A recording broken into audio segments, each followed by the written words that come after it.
like to introduce, very briefly, because they will introduce themselves, today's moderators, Angelique Power, who is president of the Field Foundation, and Julia, for those of you who have fuzzy eyes, it says, the present as well as the future is female.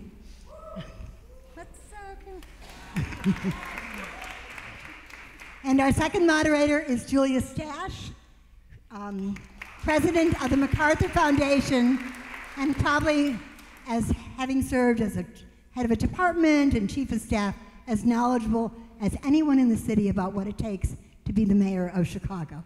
And now, before I turn it over to them, I'd like to welcome candidates to come up to the stage. Toni Preckwinkle. No, I would really, I'm going to ask you this. We all come, we're a very diverse group. Hold your applause until everyone's up there. Give them applause. No booing, no clapping during remarks, please. Is that agreed? Can we say yes? Thank you. Great. Paul Vallis, John Kozlar, Amara Enya, and Gary Chico. And we are also going to ask Willie Wilson to come up. With a little change, we're flexible. That's how we survive. And now let me turn it over to my moderators. And we will have, how many? Are there people here who need signed language? No, but there are people here who use hearing aids. Well, hopefully they will be louder than I. And if someone really is having a hard time hearing, we certainly have room in that first row. Okay, well, this is the best we can do, but we really try. Thank you, everybody. Hi, I'm Angelique Power, and in preparing for today as someone who has never co-moderated a mayoral forum before, but is really jazzed to do that in this race, I thought long and hard about each of you that are taking time out of your busy afternoons or are watching on Facebook Live or on CAN TV. And some of you live deeply in the issues that we're going to discuss on this panel. And others of you have never been to a mayoral forum before, but you intrinsically understand that the outcome of this mayoral race will directly impact your lives. I am bringing into this forum myself, a woman of color, a Chicagoan who grew up on the South Side, the daughter of a Chicago public school teacher and a Chicago police officer, the extremely proud mother of a CPS school student, a brilliant 9-year-old girl, who is here today, and also as the president of a foundation that is focused on racial equity through justice, art, and leadership investment. In preparing, as Marilyn said, we spoke to a lot of folks and asked for a lot of questions and relied heavily on the robust organizations that make up the Chicago Women Take Action Alliance. And so in the questions that we'll be asking, you will hear the voices of school teachers and artists, of federal and state government workers, of community organizers and policy wonks and academics and stay-at-home moms and dads. Thank you for entrusting us to co-moderate this forum and for attending, and especially thank you for voting. Thank you, Angelique. I'm Julie Stash, president of the MacArthur Foundation, a global foundation, but deeply, deeply rooted in Chicago. Like Angelique, this is the first mayoral forum I have ever moderated, but I have always believed in the power and the promise of women, and what is lost when situations and systems and structures and norms diminish that power and promise. That is also lost when we take a limited view of what are women's issues. Like Angelique said, all issues are women's issues. When women flourish, their families are protected. Women's concerns about their children, lead them into activism about schools, safe communities, a habitable planet, jobs and economic security, economic vitality, trust in institutions like law enforcement and the justice system, and the strength and vitality of the city as a whole in its local, national, and global context. I am particularly pleased to participate because from my privileged suburban upbringing and how easy it's been for me to access what I need to be heard and to build a rewarding career, because of that, I feel a special responsibility to attack the systems and the structures and the norms and practices that benefit some and hold others back. Now, because there have been so many forums and so many surveys, our conversation today will by necessity address only a few of the many issues of interest to all of us and what a new mayor will confront. We hope that our questions and the candidates' answers add to the full understanding you need to make this important decision. So to the candidates, welcome to all of you, and thank you so much for being so accessible as Chicago considers its next mayor. Over the many forums, it seems like we're all getting to know you pretty well. So it seems fitting to call you by your first names.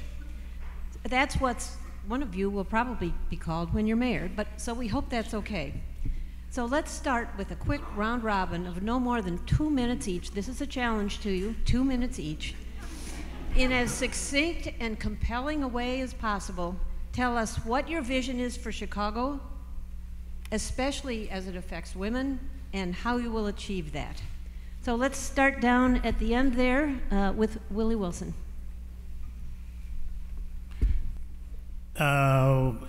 Let me say hello to everybody.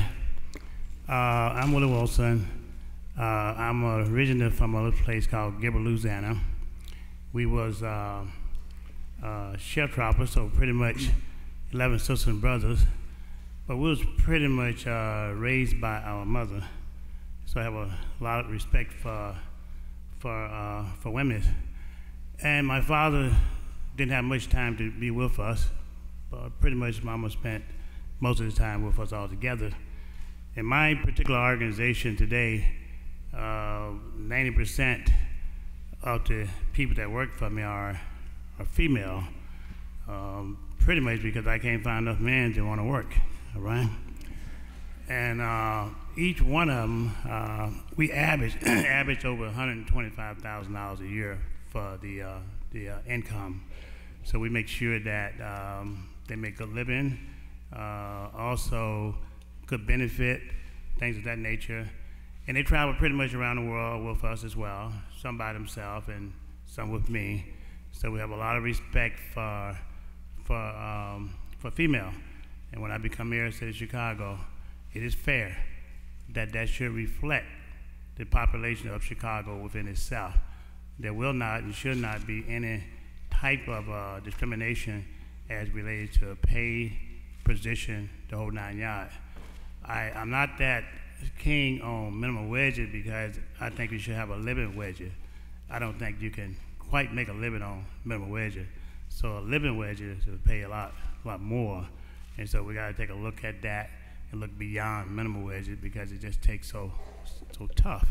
These days it's tough to make a living even with $100,000 a year. So we got to get it up there. Thank you very much. Thank you. Gary Chico. Good afternoon, everyone. This almost looks like a Chico administration would look. I've been privileged to grow up my life in Chicago on the southwest side. My grandparents fortunately made the decision to come here from Mexico and put down roots in the Stockyards area. And I watched my grandpa and my grandma work, and work some more. And those are the first images, my grandmother and my mother, of strong women in my life that taught me how to be strong myself. And it meant a lot to me. It's been with me my whole life when I've been able to serve as chief of staff for the mayor of Chicago. And in that position, the first two deputy chiefs of staff I had were women, Sarah Pang and Cheryl Thomas. And in fact, Julie, I was happy to even recommend to the mayor that you succeed me as chief of staff, and you finally wound up doing that, and it was a great thing for the city. When I went on to the Chicago Public Schools, there again, we encountered a huge situation that we had to recover.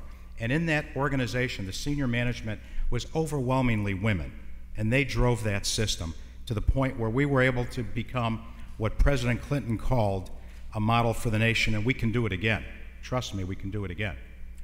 I went on to serve as chairman of the Chicago Park District, chairman of the city colleges, and now it's time to do those things again and put that experience together to drive our city.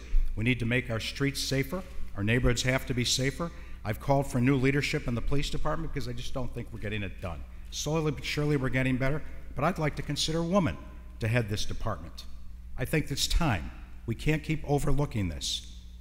In terms of economic development, we have to reinvest in all of our communities so that everyone has an opportunity to have a good job and go to a good school. I want to have vocational and technical education on a scale that we've never had before because people need jobs right away after exiting high school. We can't count on everybody to get a 4-year degree. I'm the eternal optimist. I see the best days of this city ahead of us, and I look forward to working with all of you to achieve that. Thank you very much. Thank you so much. Now, Amara, Enya, please.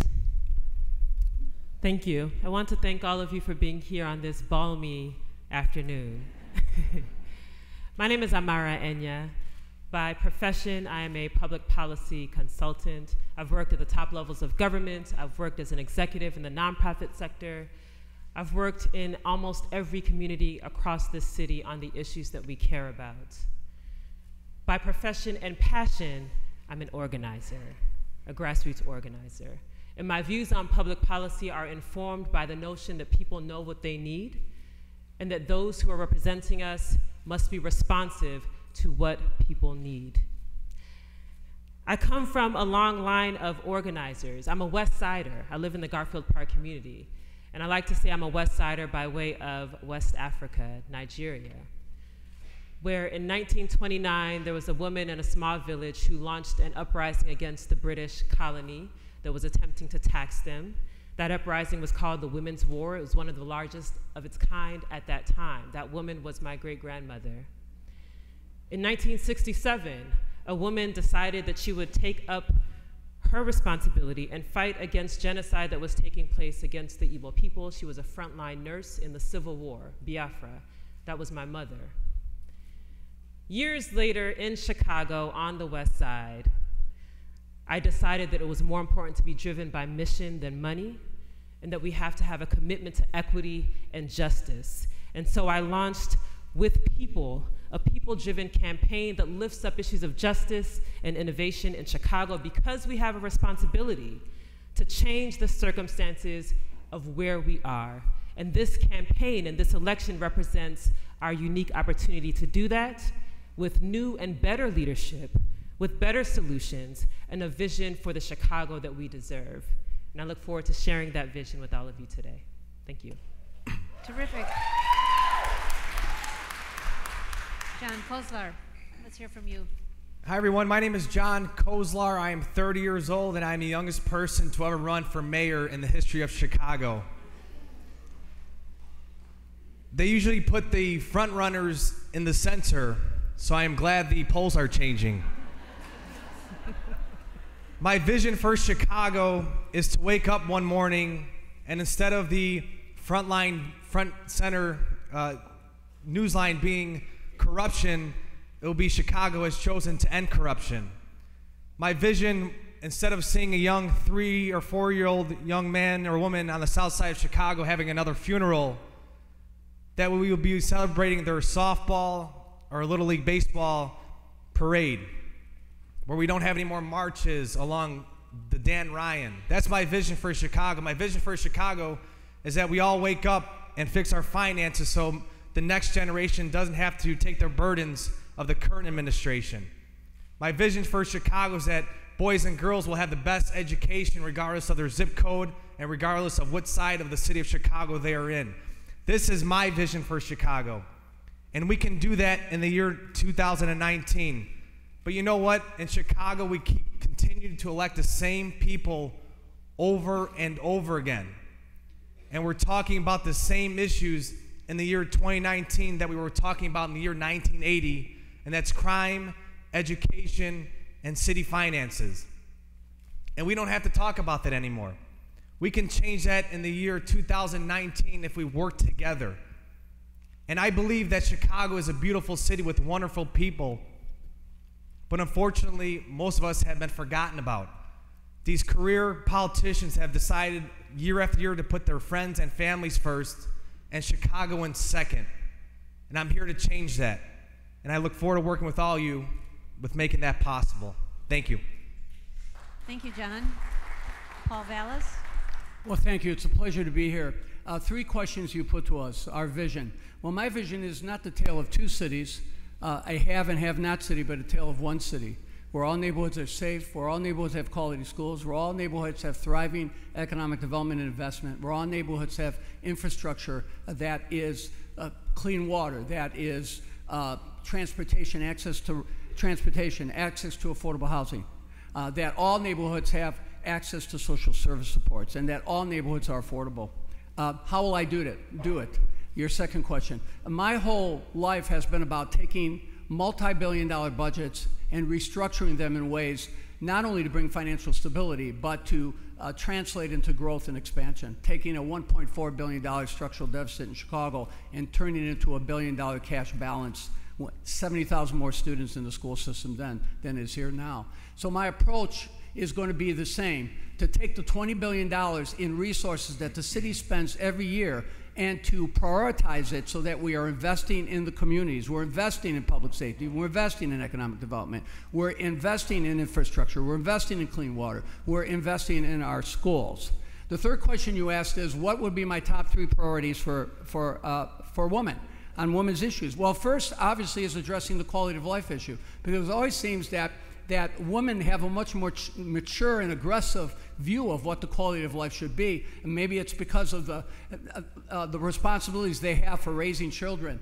But at the end of the day, addressing those quality of life issues, your quality of life issues will be my quality of life issues. The second is recognizing the dual role women play, not only as breadwinner, but also in raising children. So that means you've got to level the playing field by providing quality health care, by providing early childhood education.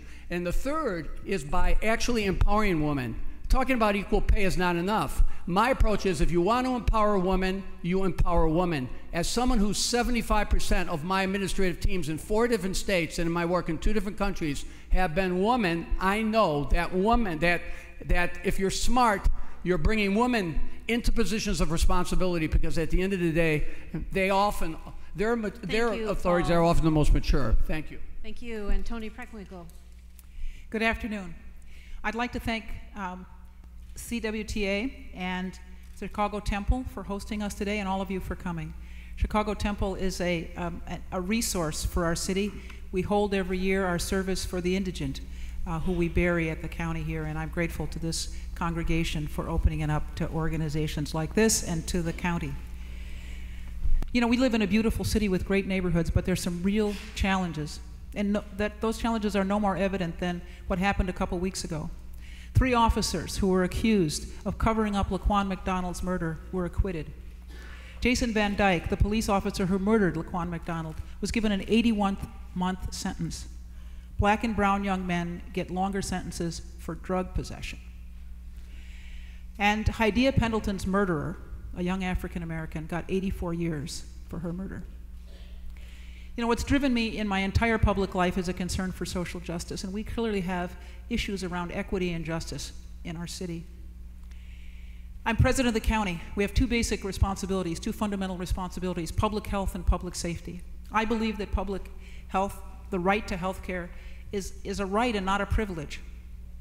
We have worked hard to improve access to health care and the quality of health care we deliver. We now serve 330,000 people in our Medicaid expansion program, County Care, and we provide a full complement of services to women, women's health services, and in addition, we provide abortions at a very low cost and behavioral health services. I believe that no one should sit in jail because they can't pay for their bond, and we've focused, with the support of the MacArthur Foundation, thank you, on bond court reform and reducing our reliance on cash bonds. And as a result, we have 4,000 fewer people in the jail. People used to sit in the jail accused of nonviolent crimes for weeks or months, and now they can be home with their family, working, going to school as they wait the disposition of their cases. We've raised the minimum wage in Cook County. We've provided for paid sick leave. We've worked to transform our employment training program so that we can better serve the unemployed and the underemployed. And I've done that with a staff that is very heavily female. My chief of staff is a woman, and half of my bureau chiefs are women. So we'll have a chance to chat some more about those things, but I actually want to thank you for being so succinct and sharing what I think is the beginning of a differentiating conversation. These are just a few of the things that are on the table to improve Chicago Public Schools. There are many, many proposals. So I'm going to ask Gary, John, and Willie, how would we pay for all the things that everybody knows need to be done to make CPS the place where children should be proud to go and will graduate with honor and a future secured? How will we pay for all this? Let's start with you, Gary. It's an excellent question. We hear a lot of proposals from people without the funding sources to pay for them. I've identified several, starting with the proper reassessment or ending the corrupt property tax system we have in this city. Right now, high-rise office buildings are getting away with murder. In some cases, hundreds of millions of dollars office buildings are being assessed at 50% of their fair market value. That cheats the public schools. That, more importantly, cheats the homeowner. Secondly, Springfield. We have not finished the job yet of getting our fair share out of Springfield. When I was chairman of the State Board of Education, every year I'd go into the legislature and argue for money, and we would get hundreds of millions of dollars into our formula, a lot of it that went to CPS. But the most momentous thing we did, Julie, was to rewrite the education funding formula in Illinois that put a much greater weight on low-income populations and children with special needs. That has benefited Chicago by hundreds of millions of dollars more. But it doesn't stop there. We have to reform the TIF system. Right now, the TIF system in this city is not transparent and it is not fair. I want to sweep those balances every year to put more money in the CPS to pay for some of the proposals I've talked about, like expanding the vocational and technical program, like expanding the International Baccalaureate program from 50 sites to 150 sites, so as Amara says, we have equal opportunity in all parts of the city. This money is there and can be identified and can be accessed. Thank you. Let me come from a business perspective. In order to have the dollars necessary to be able to pay the bills, one, you have to lower the taxes. You cannot raise taxes to run businesses out of Chicago. You can't raise taxes to run people out of Chicago. When you raise taxes, people go to places like Indiana and buy gasoline, buy their grocery and things of that nature. When you raise taxes, it keeps business from wanting to come to the city of Chicago. We tried it, it doesn't work. You got to lower taxes. If my wife get ready to shop, she goes to Indiana where she can get a better deal because of the taxes. Just being honest about it, you know. If you take that and look at the whole situation, raising taxes just have not worked. You cannot keep doing the same thing over and over again. To balance your budget, bring new business in, bring international business in, put a infrastructure together that reflect all community so you can be able to create jobs and contracts and things of that nature as well. And making sure that all citizens is treated equally and fairly, besides just the orders of the casinos and things of that nature, but balancing the budget takes skills, it takes business mind, it takes understanding. You do not raise taxes when people can't pay taxes. Okay, finally, let's hear from you, John. Is it centered around education, how we're going to pay for education? That's right. Okay. So the biggest thing in the city of Chicago, we just tend to mismanage things, right? So we have a $10.67 billion budget when it comes to the municipal funds, and then we also have a separate budget with CPS, which again is almost $7 billion. So the money is there. It's just, again, we're not allocating it to the proper areas. The one thing that I would do, and it doesn't cost anything, is just simply to rethink education. So right now our educational system is K through 12, which we're telling people, hey, in order to be successful, you have to go to college. And that's not true. So I would abolish the K through 12 system and then incorporate the K through 10 system. So after the sophomore graduates, he or she will say, hey, you know what? I want to pursue education, so they will go 100% academics. The student who says, education is simply not my thing, they will then go into a 50% education, academic route, and 50% trades, because there's a lot of trades out there that equal success. It's just we are not teaching our students that. We are telling them you have to go to college and then put yourself in a bunch of loans, and that's just the 20th century way of thinking. There's a lot of trades out there that simply don't have the force in place because we're not teaching our students to be diverse. We're teaching them that education's the only route, and that's not true. So I would do the K through 10 system. The other thing I would do is simply have our big four auditing firms come into our city budget. I would have an unbiased forensic auditing of all of our city finances. Rahm Emanuel said he was going to do that in 2011. He said that because it was election year, but yet when he got elected, he didn't do it. And I think we have to question that, because what are we hiding? Thank you. Thank you. I want to stay on the Chicago Public Schools just for one last question. Tony, this will start with you, and then Paul. Regarding the sex abuse scandals in Chicago Public Schools, what measures or policies would you implement to protect our children and youth? Oh, that's a great question. You know, I think the first thing we have to say is this is an intolerable situation. We have to properly vet school personnel so that there is no danger to our young people as they go to school. Schools should be safe places. They should be sanctuaries.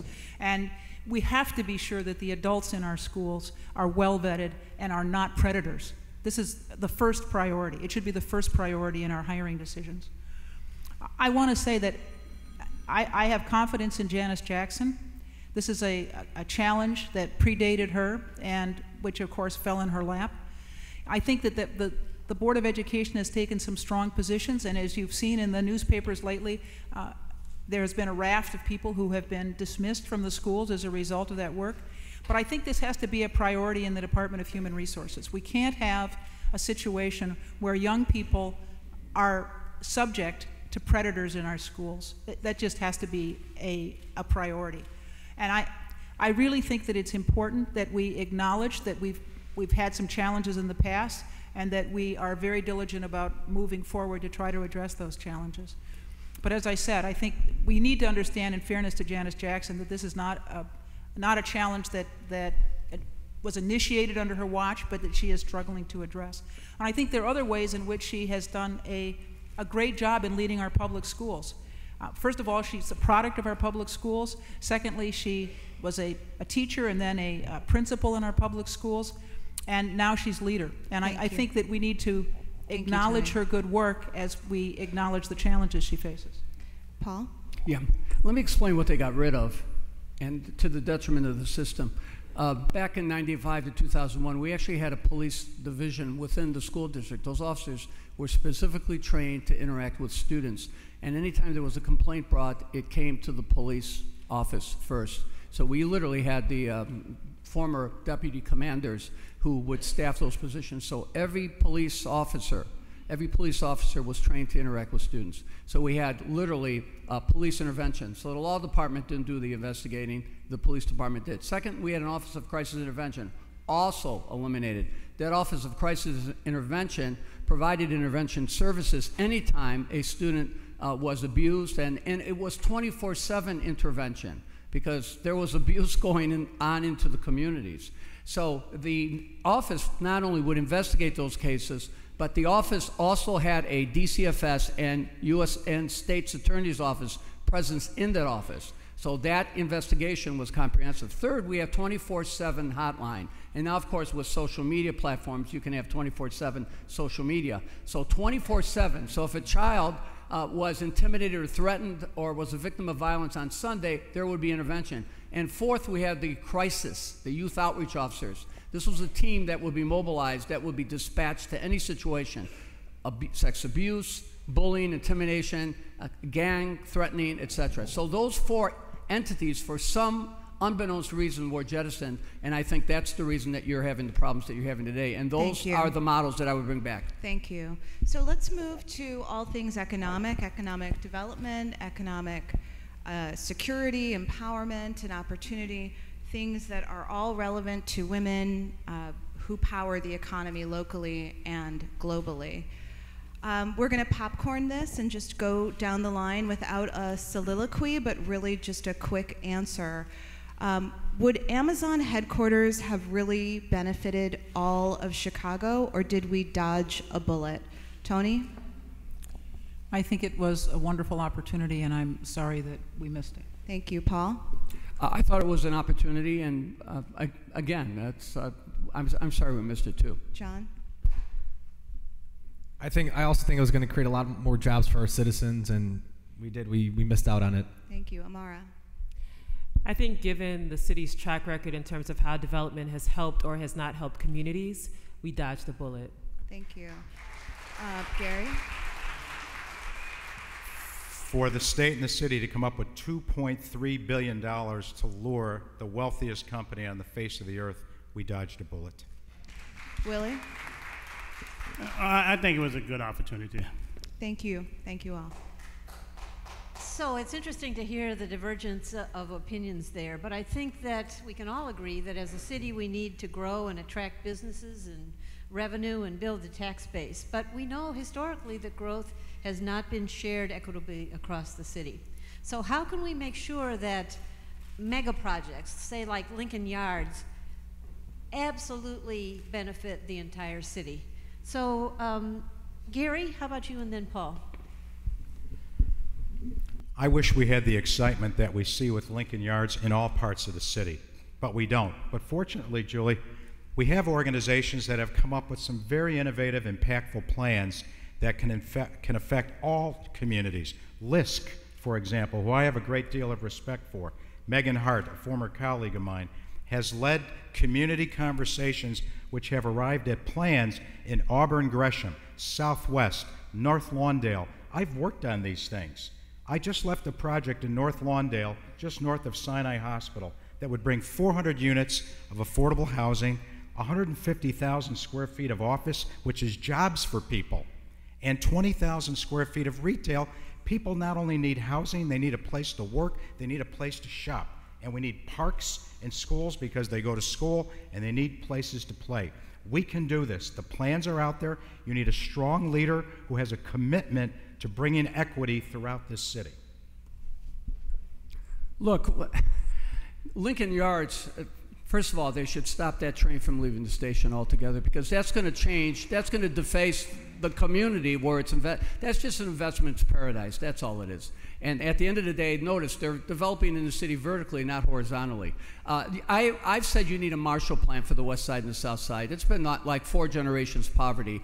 There are areas of the south side, west side that have less economic opportunities than Port-au-Prince, Haiti, and I've been to Port-au-Prince, Haiti 40 times. This is what you need to do. Just 3 examples. Number 1, you have these massive opportunity zones incentives, and we're just sitting around not taking advantage of them. 133 zones, west side, south side dominates. Number 2, you got to take at least 1/3 of the TIF revenue now and in the future, and you've got to put it in an investment equity fund, and you've got to invest it in the west side and the south side. Those communities need capital, period. The 3rd thing you have to do is you have to take this $20 billion monstrosity of budgets that the city controls, and you've got to allocate it in ways that incentivize a buying Chicago, a hiring Chicago, and a selling Chicago with an emphasis on the west side and the south side. I steered 58% of all my $3.2 billion construction projects to not only minority and women-owned businesses, but hiring black and brown workers. That's a fact. So at the end of the day, it is not a resource availability issue. It's taking politics out of the allocation of resources and focusing those resources in the communities where they're greatest needed. Okay, let's move here from economic development to economic empowerment. This is a question for Tony and Amara. While there actually are about the same number of small businesses owned by men and women in the city, virtually every study finds that businesses owned by women and people of color and people with disabilities have a harder time accessing capital. What would you do to change this, to eliminate barriers to entrepreneurship and to spur investment? Tony, let's start with you. Well, I always talk about the fact that we need balanced development in the city of Chicago. We have a thriving downtown that glitters and sparkles, and we have neighborhoods, many of which are struggling. And we have to put more emphasis on balanced development and investing in our neighborhoods. Just this week, I was at it's called University Co-Works, and it is a facility designed to support small business people. It's a co-working space. And I had a little round table with about a dozen of the folks who were there. And we talked about some ways in which the city could be supportive of small businesses. And I shared with them two opportunities.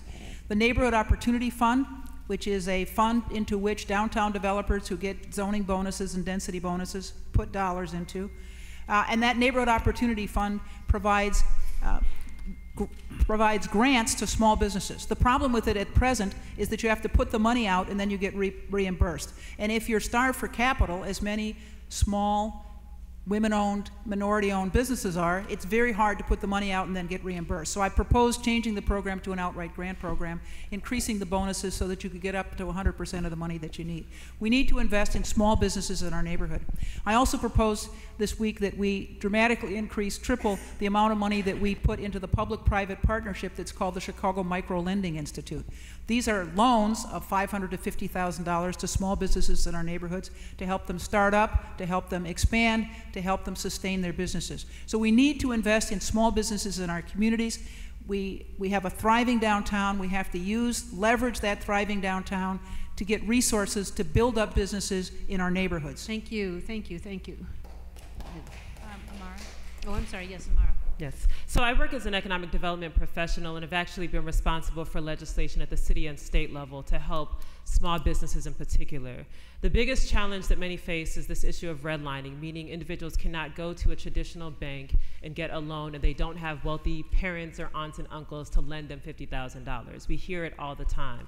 If the city is truly interested in spurring small business growth, particularly in challenged neighborhoods, we have to do two things. One is taking a cluster model of development, meaning we need to be identifying vacant corridors, not just individual locations, but corridors, because you have to have foot traffic and density to attract people that can support the bottom line of these businesses. We must do that by creating additional incentives, waivers on taxes and fines and fees for new entrepreneurs. Second, we do have to change the reimbursable model across the board for the city. The very problem is that they don't have upfront capital. We need to be giving them the upfront capital as an investment. The return on investment is their profit margin and their hiring, hopefully, from the community. Third, we have to provide wraparound services for entrepreneurs. I've had the pleasure of working with Blue 1647. It's an entrepreneurship incubator where people provide them with legal assistance, marketing assistance, assistance with inventory, and all of the things that business owners need when they're starting out. And fourth, we have to create pipelines for access to contracts with the city for new businesses. Many are repeat businesses that have gotten access to contracts, but building wealth and growing your business requires a pipeline of new business owners getting access to those opportunities. Thank you. Let's talk about the Obama Center. There is an incredible excitement and pride, I think, for what it will bring, in that of all the places for it to be housed, it will be here on the south side of Chicago. And at the same time, there's concern that, as research and history has proven, that without intentional policies in place that stem displacement from the already occurring mass exodus of African Americans from Chicago, that it will continue. There's only so much you can ask of a cultural institution, but as mayor, you have an opportunity to help stem this displacement. So this is a question for Paul and for Willie. Is this displacement a concern to you, and what will you do about it if it is? You know, I think when it comes to specific projects, because I've already talked to people who have already told me that they are now being told that they're going to have to leave their apartments because they're being converted to condos, obviously in and around the Obama Center. So at the end of the day, anytime there's going to be a singular development like that, there have got to be agreements. There have got to be. I mean, those are situations where things like rent control, or where things like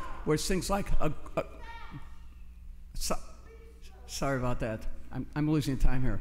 were things like rent control or other agreements that the Obama administration or the Obama Center needs to enter into, I think is most appropriate, whether it's for the allocation of jobs, creation, subcontracting, MBWB, and equal sharing. But I think ultimately, if we're going to address the issue of gentrification in these communities, we need to cap property taxes and fees. We need to cap them. And what I've done in laying out my financial plan for the city is basically a plan that will balance the budget, fund pensions, and allow for a permanent cap in property taxes and fees. And I think because ultimately gentrification is addressed when you cap property taxes. I also think what you need to do with housing is you need to expand the availability of affordable housing by jettisoning aldermanic privilege and doing something as simple as removing the obstacles to the conversions of unimproved space to garden units. You could create 150,000 affordable units in the next 2 or 3 years. So at the end of the day, you've got to remove obstacles so that more affordable housing can occur organically, so you in effect begin to have greater supply, supply than you have demand. Thank you. Willie? I think we have to take the review and make sure everybody get input and have inclusion. Business a little bit kind of direct. If you're gonna give tax break to people who come in and build places or pay rent, you still gotta have the money to last long term. A person can't pay rent. A person buys a home. In the next 6 months or 12 months, somebody's gonna raise real estate taxes, and they're gonna be out of their home. Anyway, so we'll rent, we must take to make sure, I gotta stay focused on the economic part of it. Because even you have people who take to stay in home, but the tax base in Chicago does not reflect all 7 communities. So something always gonna fall at the bottom. What have gotta be done, once you can put your tax base structures in place, equality for all 7 communities, making sure we got grant to put a foundation there in those particular communities. That's the only way we're going to be able to survive all of Chicago at once. Thank you. We received a lot of questions also about immigration and immigrant communities, including fears that immigrant women have about reaching out to the Chicago Police Department in times of need, and the real possibility of an undercount in the 2020 census and more.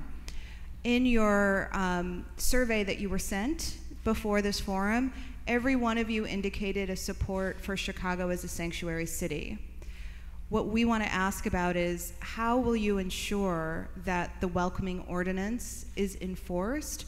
And do you believe that the welcoming ordinance goes far enough in the climate that we live in? Amara, I'm going to ask you that question, and John, you go after Amara, please. Sure, thank you. So my stance has been supporting the sanctuary city status, but actually eliminating many of the carve-outs in the welcoming city ordinance. It could certainly be much stronger.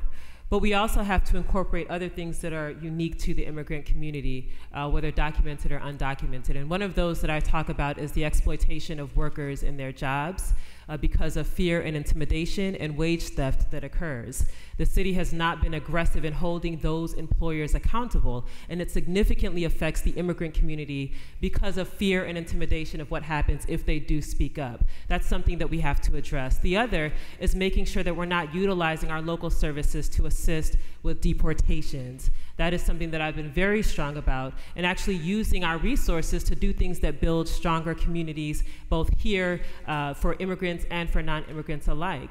And finally, it's about eliminating the fear factor with, for example, having a gang database where it's often connected to deportation, where you might be on the list, and if so, you might be put into deportation proceedings. It is very problematic. There's no transparency around it, and it contributes to the fear that many find themselves living in their communities. And finally, as it relates to the hard to count, it's about making sure that there are coalitions of what the immigrant community looks like, that it is inclusive for families like myself that are immigrant families, and that we have a strong coalition to advocate for resources from the state to make sure that it's coming back to our community so that we can count those hard to count populations.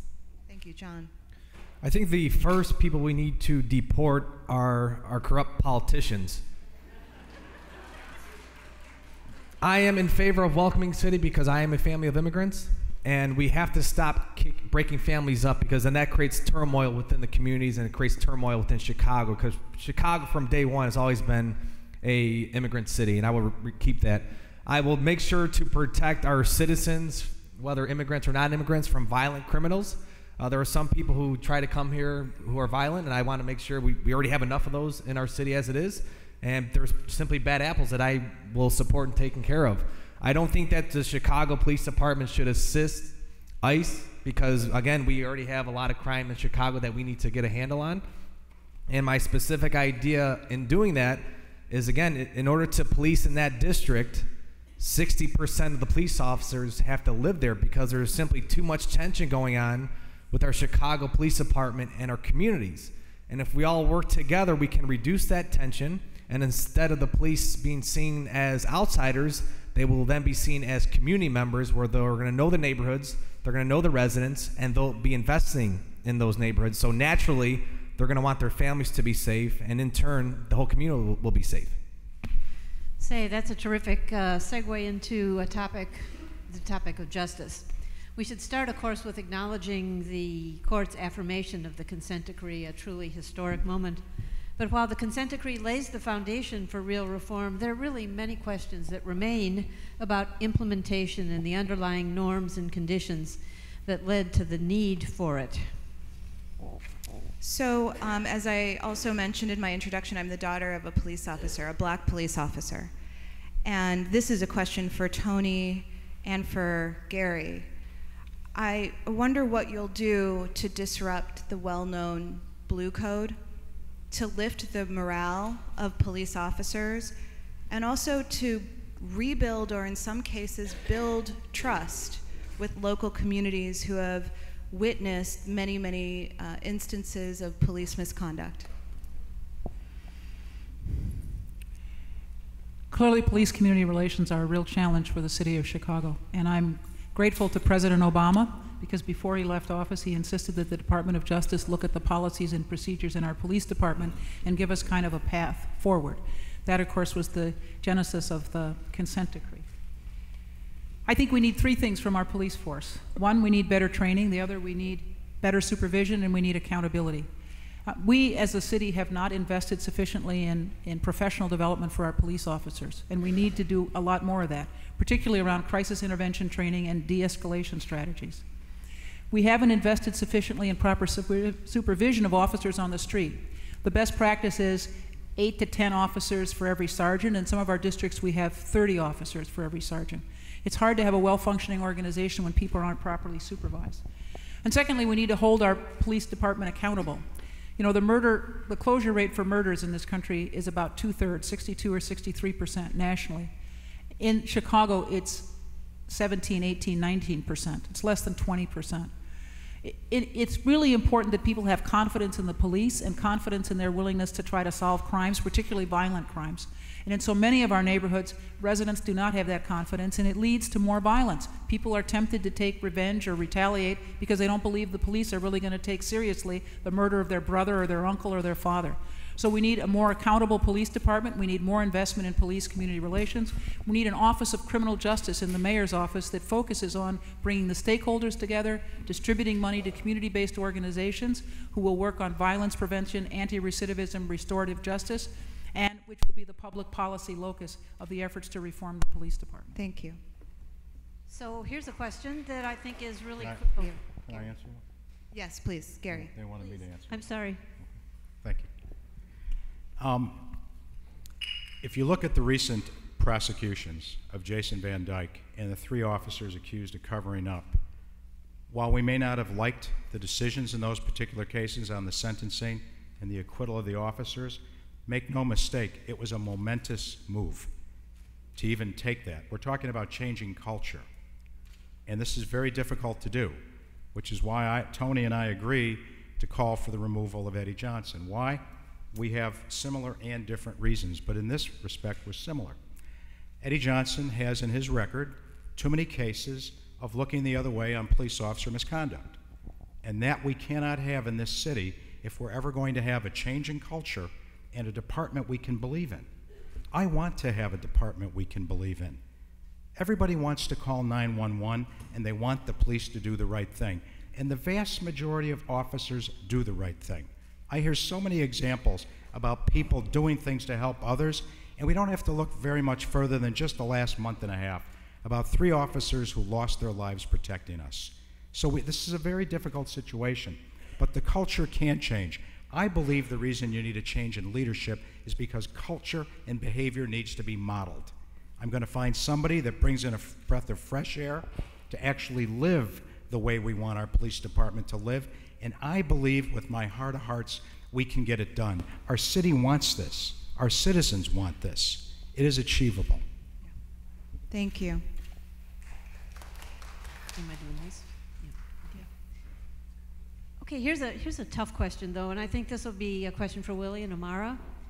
How will you convince people who are not directly affected by violence that they should be engaged in helping to build peace in our city? Well, I think you got to just be fair. I think fair outweigh anything. Right now, the fairness is not here. We don't have economic parity that reflect the community. And as long as you do not have fairness, you're going to create more and more problems. And for example, the police department, you got white police, African American police, Latino police. They can't get along themselves because, look, equal opportunity does not reflect the police department fairly. So, but if you put in there in terms of the rank, the job, the contract, and things of that nature, people will see that as fair and it'll straighten itself out. If you look at the mayor of the city of Chicago, when you have a budget, some $10 billion, but yet you spend $8.5 billion for O'Hare, but you close down 50 schools in a minority community. It just don't work that way. If you start out just being fair, that's all people want. People don't want handout, they want fairness. They want equal opportunity to reflect their tax basis and dollars that come in the city of Chicago. That's all they ask for. They want training, they want grant, they want infrastructures in place, reflects everybody. And I don't think many people care a lot about the color as long as they get a fairness in terms of the whole parity thing that exists in the whole city of Chicago. It'll straighten itself out. Thank you, Amara. The overarching message is that while you may not live in a community that is directly experiencing violence, we are all in this together, that we cannot escape each other, and as Rich Alapak says, we all live here. So when you're riding the train on the Red Line, you will be with people who are coming from those same communities. When you are shopping on Michigan Avenue, if something happens, you will be interacting with people who come from communities that have been disinvested. Investment is the way to get to the root causes of violence, and we cannot escape it. Our children will go to school together, and many of those students will be coming from many of the neighborhoods that have been ignored for decades across the city. There is also a financial imperative to addressing violence at the root. The 250,000 fewer black people in Chicago is a direct result of that. That actually hits our bottom line. It's property tax revenue that's also leaving the city for those who need a financial argument. It is the fact that we cannot attract businesses to locate here if they are concerned about the quality of their labor force or safety issues with their employees. It's an economic issue.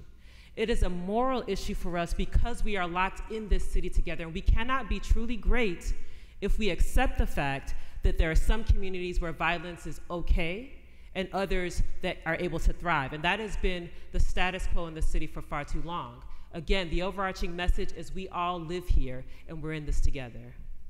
Thank you. So there's a lot in the news lately about corruption and the need that we have to close the gap between the ideal and how our democracy actually works. So from wiretapping to backroom deals and pay-to-play, Chicago has a sorry record and reputation. What will you do, and this is for Paul and for Tony, what will you do to bring discussions and deliberations and deal-making out into the light where the public can have its voice heard and its influence felt?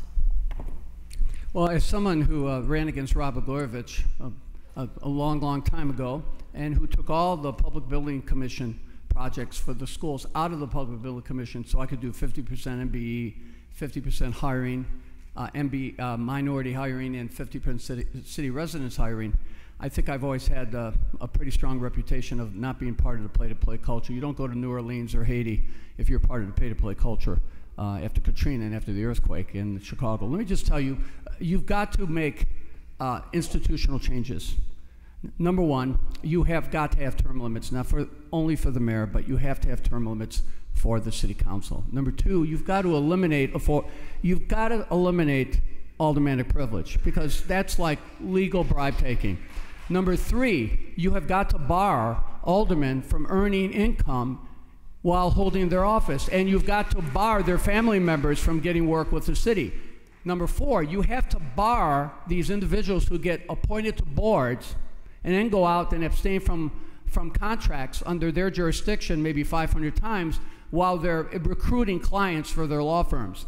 And number five, you've got to create an environment of complete transparency at the end of the day, where everything is public. I mean, we still have individuals here who will not release their tax returns. Think about that for a second.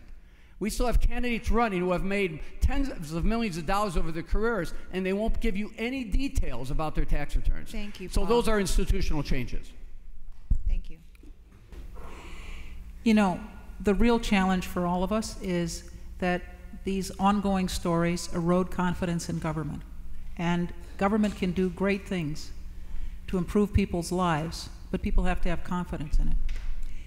And let me just say, in my own circumstance, I have returned all the money that Ed Burke gave to me. I have taken the strongest position against him.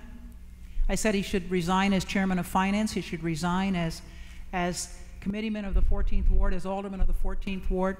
I stripped him of his position as chairman of the judicial slating committee in the county party.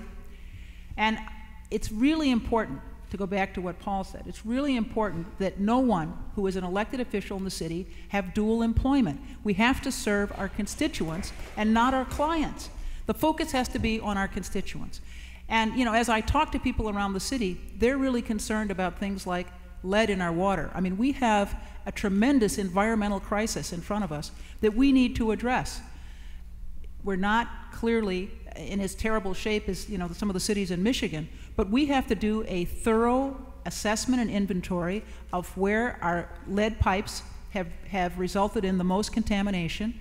We have to prioritize regions of the city for remediation, and we have to begin implementing a plan for remediation. I mean, those are the kinds of challenges that the city has to address, and we need confidence in government to do it. You know, I'm really focused on the ways in which government can improve the lives of our residents, and that's surely one that we need to begin with. No one, there's no acceptable level of lead in the water, and no one should be drinking lead-influenced water. Thank you.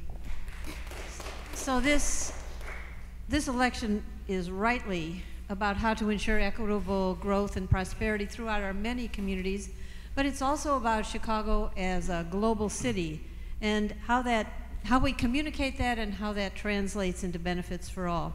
So this is a question for you, Gary, and for John. As mayor, you will represent the city at many global venues. What's your message there?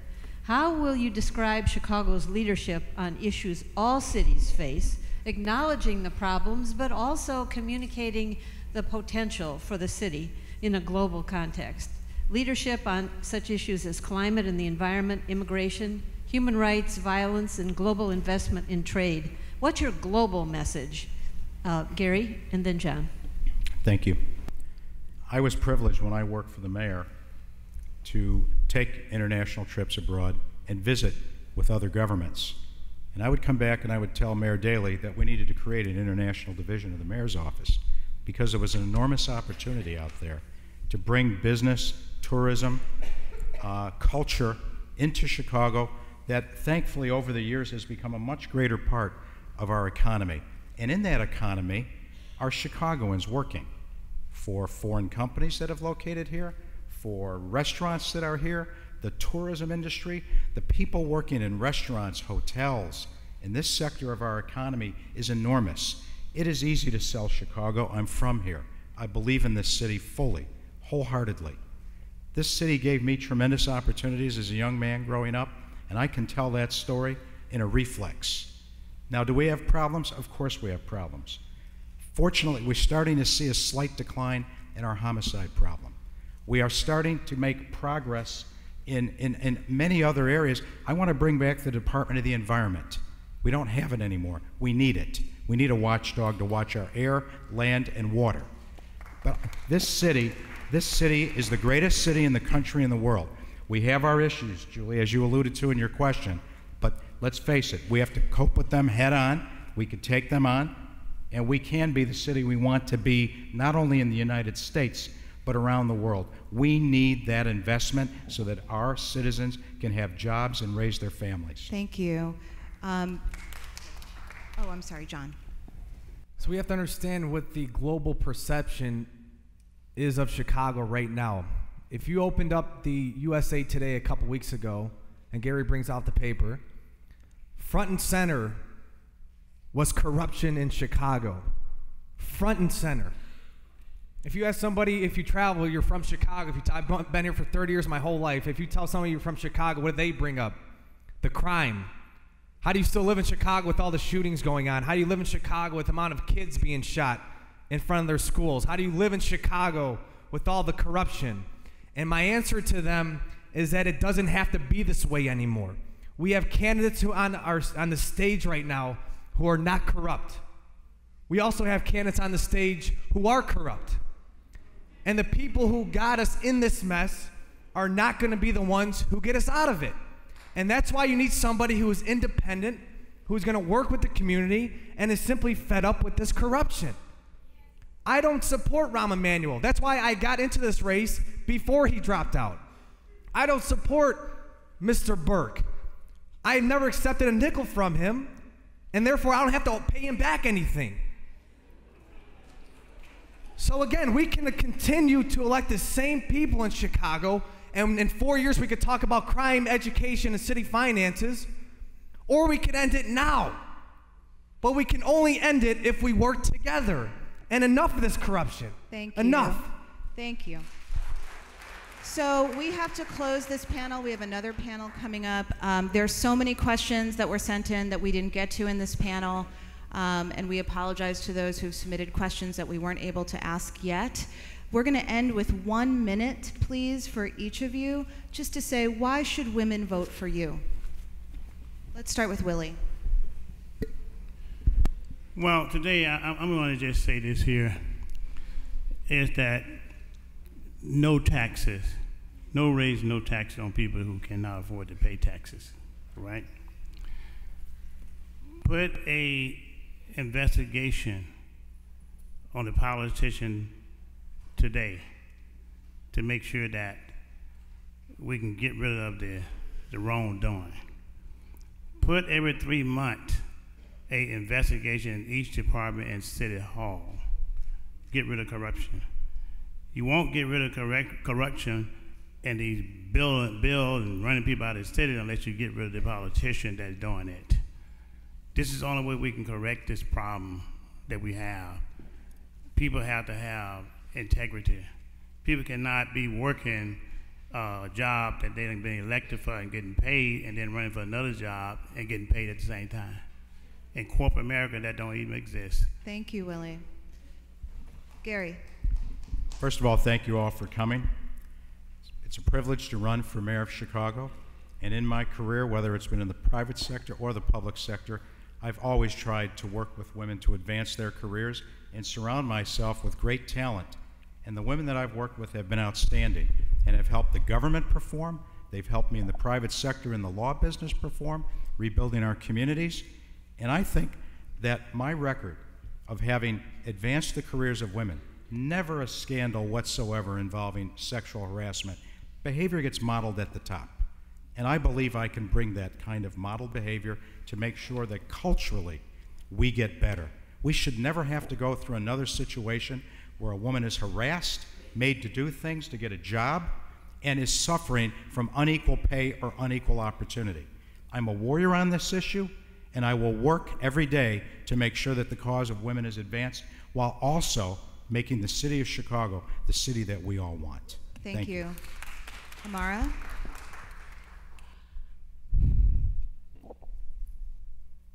My lived experience qualifies me to sit here on this stage. I am a black woman that lives on the west side of Chicago. I have 5 degrees, including a doctorate degree, a law degree, and a master's degree. I speak 5 languages. I've worked at the top levels of government. I've worked in the nonprofit sector as an executive, and I've also worked as a grassroots organizer, which is my passion. I have worked across every single policy area locally, nationally, and internationally, and yet I will still be told that I'm good and qualified, but only for number 2. That's a message that people need to hear. If we say that we want a different kind of leadership with a lens that reflects the experience of Chicagoans, then we have to demonstrate that. But that starts with not delegitimizing individuals, especially from marginalized groups who are more than qualified to sit here. What's been lacking is the lack of perspective of people who hold my view and many in our communities. That's what's been lacking in government. We need a different direction with better leadership that actually takes into account the lived experience of Chicagoans, and it should start right now. Thank you. John?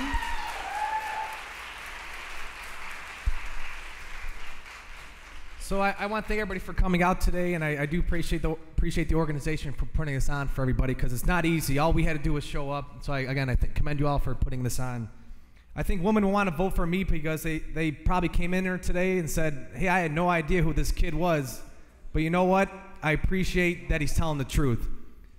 We simply have too many people in this race who are tied to the past, and we can't afford the next 4 years to be like the last 30 in Chicago. We have the opportunity to make a difference in this city, and we can move Chicago forward in a different path where we all can be inspired and not only reading papers about corruption, but how we're ending it, how we're investing in our neighborhoods and not just downtown, that we're protecting children and are investing in our youth. I've grown up here my whole life on the south side of Chicago. I am also a product of the CPS. I attended the University of Chicago for undergrad and law school at John Marshall, so I've been here my whole life. I don't want to leave. I want to stay here. But in order for us to make Chicago better, we have to elect new people with fresh ideas and a new approach to politics. And I have a website, johnkolzar.com, with more information. Again, thank you all for being here today. Thank you.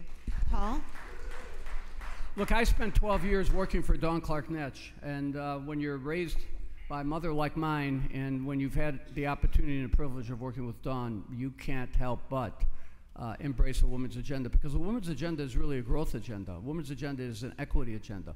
A woman's agenda is a pro-children's agenda, and how could it not be that agenda? You know how you empower women? By giving them power, by taking power. You know the old adage, a woman's place is in the House? It's in the House of Representatives. It's in the Senate. It's in the governorship. It's in the presidency.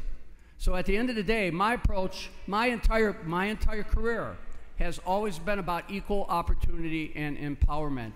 And as someone who has been carried by women and supported by women, and who has had women in the most senior administrative positions in all 4 cities that I've worked in, and countries that I've worked in, and in work that I've done at the national level, I truly recognize not only the value, but the power and the vision and what you have to bring to the table. Thank you. Lead us. Thank you very much. Thank you so much.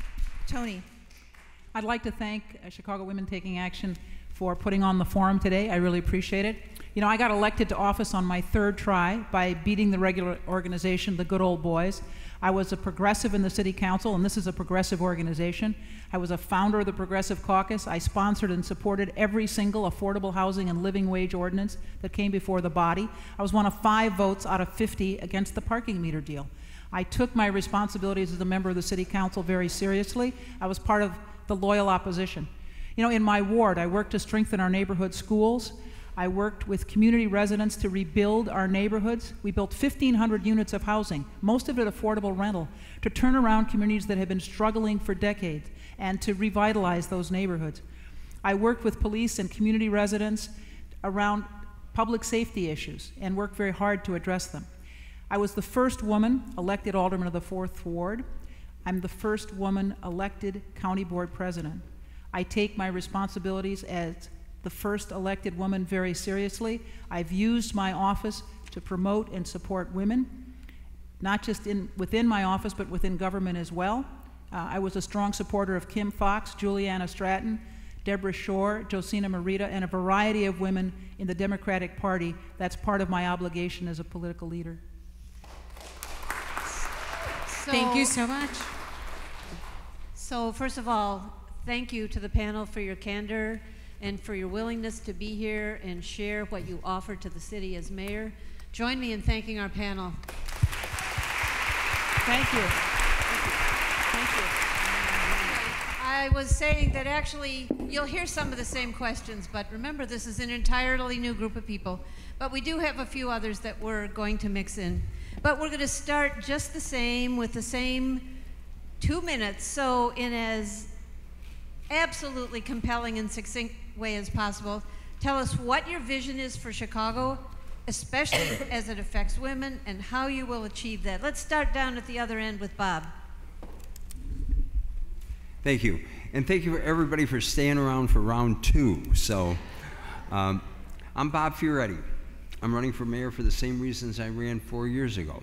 I'm running for the same reasons I ran for alderman, that I was sick and tired of what was happening. I was tired of what we saw.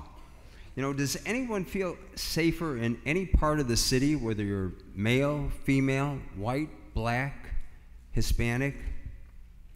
Does anyone feel confident that our school system is better in light of the mass school closings and the corruption and the sexual scandals? Does anyone feel confident that any of these leaders can lead us forward with the budget crisis that we are now facing? I have the experience. I've been on the forefront of fighting for people, black, white, Hispanic, male, female, in all my years. I have the common sense to tackle these issues. I'm a civil rights attorney, and I fought for sexual harassment cases, police misconduct cases, and cases where we deal with the problems that affect every Chicagoan, whether it's trafficking, sex trafficking in this city, which is one of the biggest problems that undermines our confidence in the police department, or it goes to simple things, simple helping of people. I'm here to believe because I believe in you. I have a vision for this city to make sure our city is safe, make sure our city is a welcoming city, and make sure that people are employed in all parts of our city. Thank you.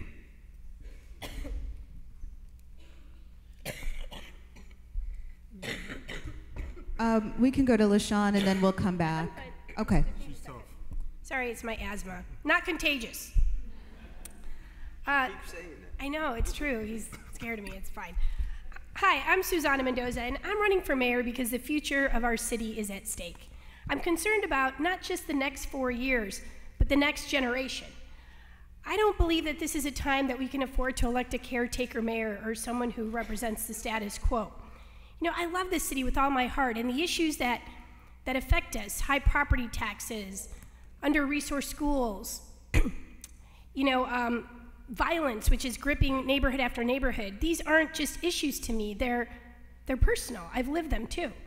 I remember what it was like to be a little girl afraid to walk to school when I lived in Little Village, and too many of our children feel that way today, and no child should have to feel that way in this city. Now these are issues, like I said, that impact not just kids, but every mother, every grandmother, every little girl, and every woman in our city. And I believe that now more than ever, when I have a 6-year-old little boy who goes to Chicago Public Schools. He's in kindergarten, loves it, and we're gonna be CPS parents for the next 13 years of our lives, which means that I have the biggest skin in the game of improving Chicago Public Schools for all children in this city. Now it's time we have a mayor who's from the neighborhoods, who understands neighborhoods, and who will put neighborhoods first. And it's also time that we have a woman mayor of the city of Chicago again. Now, as co-chair of the Illinois Anti-Sexual Harassment, Equality, and Access Panel, I've helped to lead the charge on protecting women in the workplace and elevating them. We also need a woman as mayor who's committed to empowering girls and women across this city, which is exactly why I just rolled out my SHE plan, my safety, health, and empowerment plan for women. And we need a woman mayor who, without a shadow of a doubt, will stand up to Donald Trump to protect women's rights and immigrant rights. As your controller, I successfully took on Bruce Rauner for the last 2 years of my life and fought him as he tried to assault the most vulnerable in our state, principally women. As your mayor, I'll do the same thing against Donald Trump. And lastly, I'm just going to say that the only person who tells me what to do is my 83-year-old mother. And right now, she's telling me to fight for Chicago's future. Thank you for having me here today. Thank you, LaShawn. And the question again? Your vision in 2 minutes, and okay, in particular, how it affects women. That's right, as it affects women. So thank you for being here. And if you didn't know, I'm an African American that will be fighting for justice. My vision for the city is inclusion. Inclusion not only in this city, but inclusion in the economy. My vision for the city is to make sure that we have stronger families, stronger businesses in the city of Chicago. And ultimately, we know that the pension crisis seems to be the #1 issue in the city of Chicago, but the #1 issue that's causing the pension crisis is the machine politics that's corrupted and ruined families and ruined many lives. It's destroyed communities. So I'm running to make sure that we end the machine politics in the city of Chicago and give everyone an equal shot. I'm also running to make sure that I move my work from Springfield to the City Hall, where I voted and supported the ERA. I voted and I supported the reproductive rights amendment bill. It's important to know that I was raised by my grandmother in a house where we had lots of individuals in my family that were caught up with the criminal justice system, and I know the power of a woman. It's rough for black women. It's rough for black women because black women have most of their counterparts that could be their husbands in jail or dead. I'm running to end that cycle of violence and corruption in the city that's putting too many black people in jail in this city. And we're going to end the corruption not only in the Chicago Police Department, but in CPS and in the Chicago Housing Authority. As your mayor, there will be inclusion, not just for men, but for women as well. My 14-year-old daughter makes sure that I'm aware that we must have inclusion in this city. Thank you, Lori. Good afternoon, everyone. I'm Lori Lightfoot, and I'm running to be your next mayor. I got into this race because I love my city. I love my city. There's a lot of greatness here, but I also recognized at the time that I announced back in May of last year when Rahm Emanuel was still on the ballot that we had to do better. I envision a city where we don't have 25% unemployment in neighborhoods all across the South and the West Side. I envision a city where we do not have people of color, kids of color, growing up in poverty. I envision a city where we come together and we heal the wounds and we invest in all neighborhoods, not just in a chosen few. We have a lot of talent all over this city, but we're not using it in a way that I think really uplifts the quality of life. We have an opportunity in this election to speak our values. This is the first competitive election that we've had since 1986, when Harold Washington was running for the second time in the year that I came to this great city. I want you to ask yourself this question. Are you fed up and wanting change, but are you going to be resigned that you can't do anything to change it? Or are you, like me, fed up, knowing that we need change, and resolved to use my ballot as an opportunity to speak my values and take our city in an entirely different direction? If you are resolved, as I am, we can do a lot of great things in the city, but we have to break from the machine past. We have an opportunity to take our city in an entirely different direction. That is the progressive vision and movement that I have been trying to ignite all over the city since I announced last May. But the opportunity really lies with all of us and all of you. If your consciousness is pricked, if you feel like we can move in a different direction, if you want to make sure that we have a city that is imbued in equity and inclusion, if you want someone who is a strong leader who's not afraid to take on the tough challenges, and in the words of Shirley Chisholm, is unbossed and unbought, then I'm your candidate. Join with me. Thank you, Lori. Gary. Good afternoon, everyone. I'm Gary McCarthy. If I'm going to talk about myself, I always start by talking about where I came from. My dad was a World War II Marine, did the entirety of the Pacific Theater, and was wounded numerous times in places like Guadalcanal and Iwo Jima. He came home and became a New York City policeman, which I followed his path into the NYPD. My mom was the toughest person I ever met. She was a registered nurse who, at the age of 79, was forced into early retirement, as she said, because she fell down and broke her ribs while she was caring for a patient. But I also grew up in a domestic violence household. My dad had PTSD, substance abuse problems, and somehow my mother kept us together and somehow lived with that man until his death and his sobriety the last 7 years of his life. She's definitely the toughest person I ever met and has an enormous impact on me even to today. My vision for Chicago is real simple: legitimacy. You know, I came here 8 years ago to try and stop the gun violence here, and we had some success, but we also had some problems, and that hasn't changed. But what has changed, in my mind, is the realization that all the problems that infect Chicago today are the result of political corruption that's been going on in this city, this state, and this county for decades. Concepts like the Chicago way, concepts like, well, I gave the money back. Well, if you rob a bank and give the money back, you're still guilty of bank robbery, folks. We need legitimacy in city government here. We need to end the politics as usual here. We need inclusion. We have to stop the polarization that exists here, but the first thing we have to do is go legitimate as a government. We need business management in city government.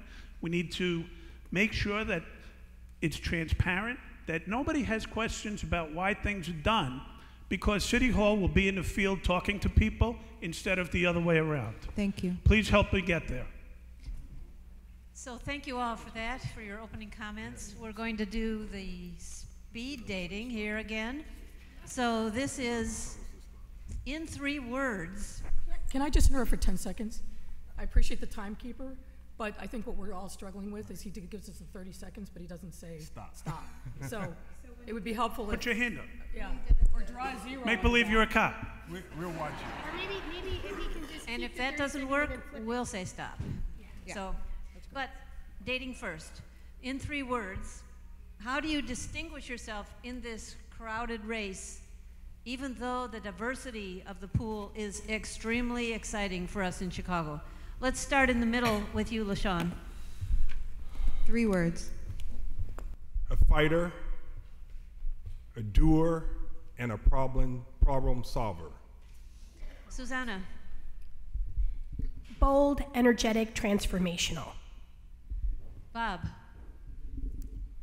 I am qualified. Whoa. Lori. Unbought and unbossed. Gary. Integrity. We haven't heard that yet. Experience and passion. Thank you. So we have organized our questions like we did for the first panel in terms of different issue areas. We're going to start with education. This is a question that some of you heard me ask before.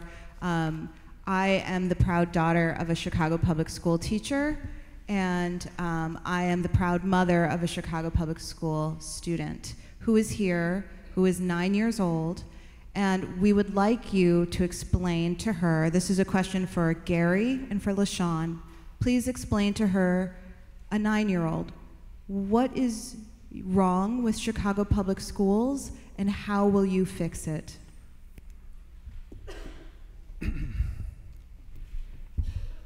Every issue that we have in the city of Chicago is interrelated, and education is at the core of it.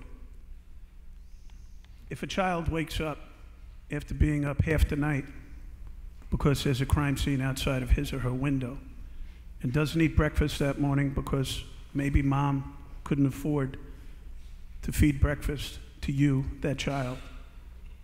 And then if you have to cross over 2 gang lines to get to school, you're not thinking about geometry at 9 o'clock in the morning.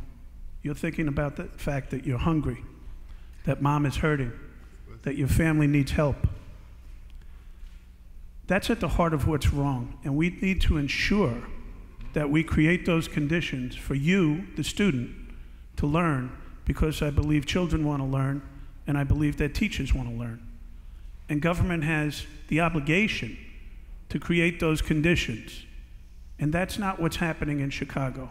That's what's wrong with the city of Chicago. And what we need to do is we need to put the help right into the schools in a 2-tiered fashion, in a community neighborhood school that you could walk to without crossing over gang lines, that you can feel safe in, and that's going to help the child as well as the parents and the family, because what happens outside the school affects what happens inside the school. 3, 2, 1. Thank you. Thank you. So I would say that what's wrong with the Chicago Public Schools, talking to a 9-year-old, it would be, you know, it's so unfair that some students have access to the arts in Chicago and you don't, son or daughter. I would say that it's so unfair that you didn't get a quality early childhood education and some did. It's so unfair that some parents have to work longer, 1 job, 2 jobs, and they can't help their kids with their homework because the system keeps us apart. I would say that the Chicago Public Schools just don't let you do art anymore. They don't let you have music classes anymore. I would say, son, isn't it a shame that you've been through all of your grades, K through 9 or K through 12, and you've never had an African American teacher? I would say that that's a problem, son, and you should become a teacher or consider becoming a teacher. I would say that it's so unfortunate that you have to live in these communities where behavioral health is a problem, but the schools have taken mental health and social services out of the community and you're not ready to learn. And I want you to come back to that question. Thank you. Well, we'll have a chance to come back to that question, but some of the things that you're talking about are policy changes, but other things take money. So this is a question for Susanna and Lori. How will you pay for the things you've heard about here and other things that you think need to be changed with Chicago Public Schools, especially in light of commitments to hold the line on property taxes, and even the fact that people are fed up with the taxes that are hidden in the form of increased fees? Let's start with you, Susanna. Sure, thank you, Julia. Number one, the greatest investment that we can make is into human capital and specifically children. As controller, I've been able to show people how their money works either for them or against them. What's that return on investment? There's no greater ROI than investing in our kids. And that's one of the reasons why I fought very hard over the last 2 years to create a new funding formula for public education, and specifically an equity funding formula that would provide greater dollars to Chicago Public Schools that are to target where those dollars are going to make the greatest impact. It's going to be about an additional $70 million worth of funds, and I believe how we spend those dollars is critically important. I've put forth my Future Now plan, which I hope you read on our website, but one of those parts of the plan related to education is my 50 New initiative. And we're going to utilize part of those equity dollars to target 50 of the most underutilized, under-enrolled schools in the highest poverty and violence-stricken neighborhoods. And rather than close those schools, which there's talk about that, I won't close any of them, we're going to double down our resources on investing in those kids with a longer school day, where they will have access to after-school programming, supper, in the way that I passed the school breakfast bill when I was a state rep. We'll provide supper to those kids and then create wraparound services for their parents to access things from, we'll partner with social service providers, with vocational trade partners, and allow their parents to access resources that right now would be really hard for them to do. Job training, life skills coaching, vocational trade skills, and I'm getting the time out. But please learn more. The premise of your question is that we have to find new money to be able to fund the things that are important and vital for CPS, and I kind of push back on the premise of that question and the assumption. A lot of what I think we can do is just frankly reorient ourselves on a question of priorities. We have focused so much on the college or bust. We focus so much on selective enrollment that I think, frankly, we've gotten away from the core mission of making sure that we have good quality neighborhood schools everywhere, and as a result, we're paying for it in other ways. I also think, frankly, one of the things that gets very little attention is the way in which CPS manages its money and its contracts. Now, I'm an old procurement person, so it's something that I pay a lot of attention to. It doesn't make sense to me, for example, that we awarded a multi-million, hundreds of millions of dollar contract to Sodexo to clean our schools. They did an absolutely lousy job, and then we rewarded them with a new contract without demanding that they actually make good on the promises in the initial contract. So that's another almost $300 million that they got for doing a crappy job.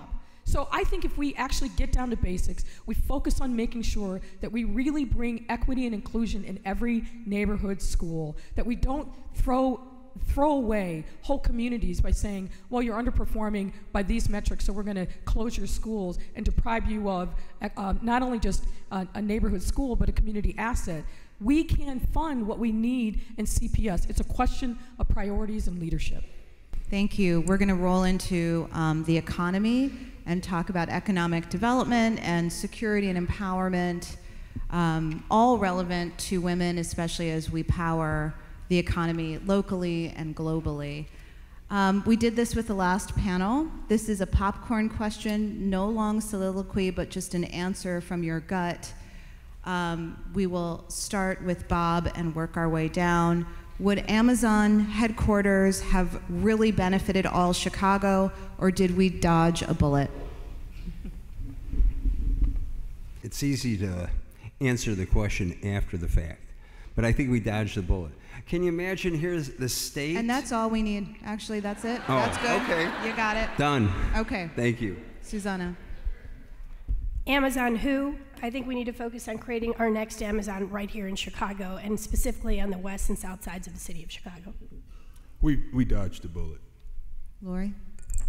I agree that it was a bad deal. We didn't know what it was for the longest period of time, but those $100,000 jobs weren't going to solve the problems of people in neighborhoods who need a basic income and had no pathway to those $100,000 jobs. We need to create a better deal when we bring companies like that into the city. Thank you.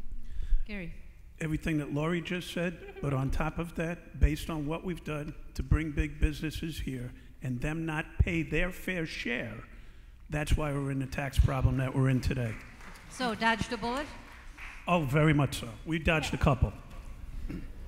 So that's really interesting. We have consensus on this panel. We did not have full consensus on the first panel, but I think we all agree that the city actually needs to grow and it needs to attract businesses and revenue and build the tax base.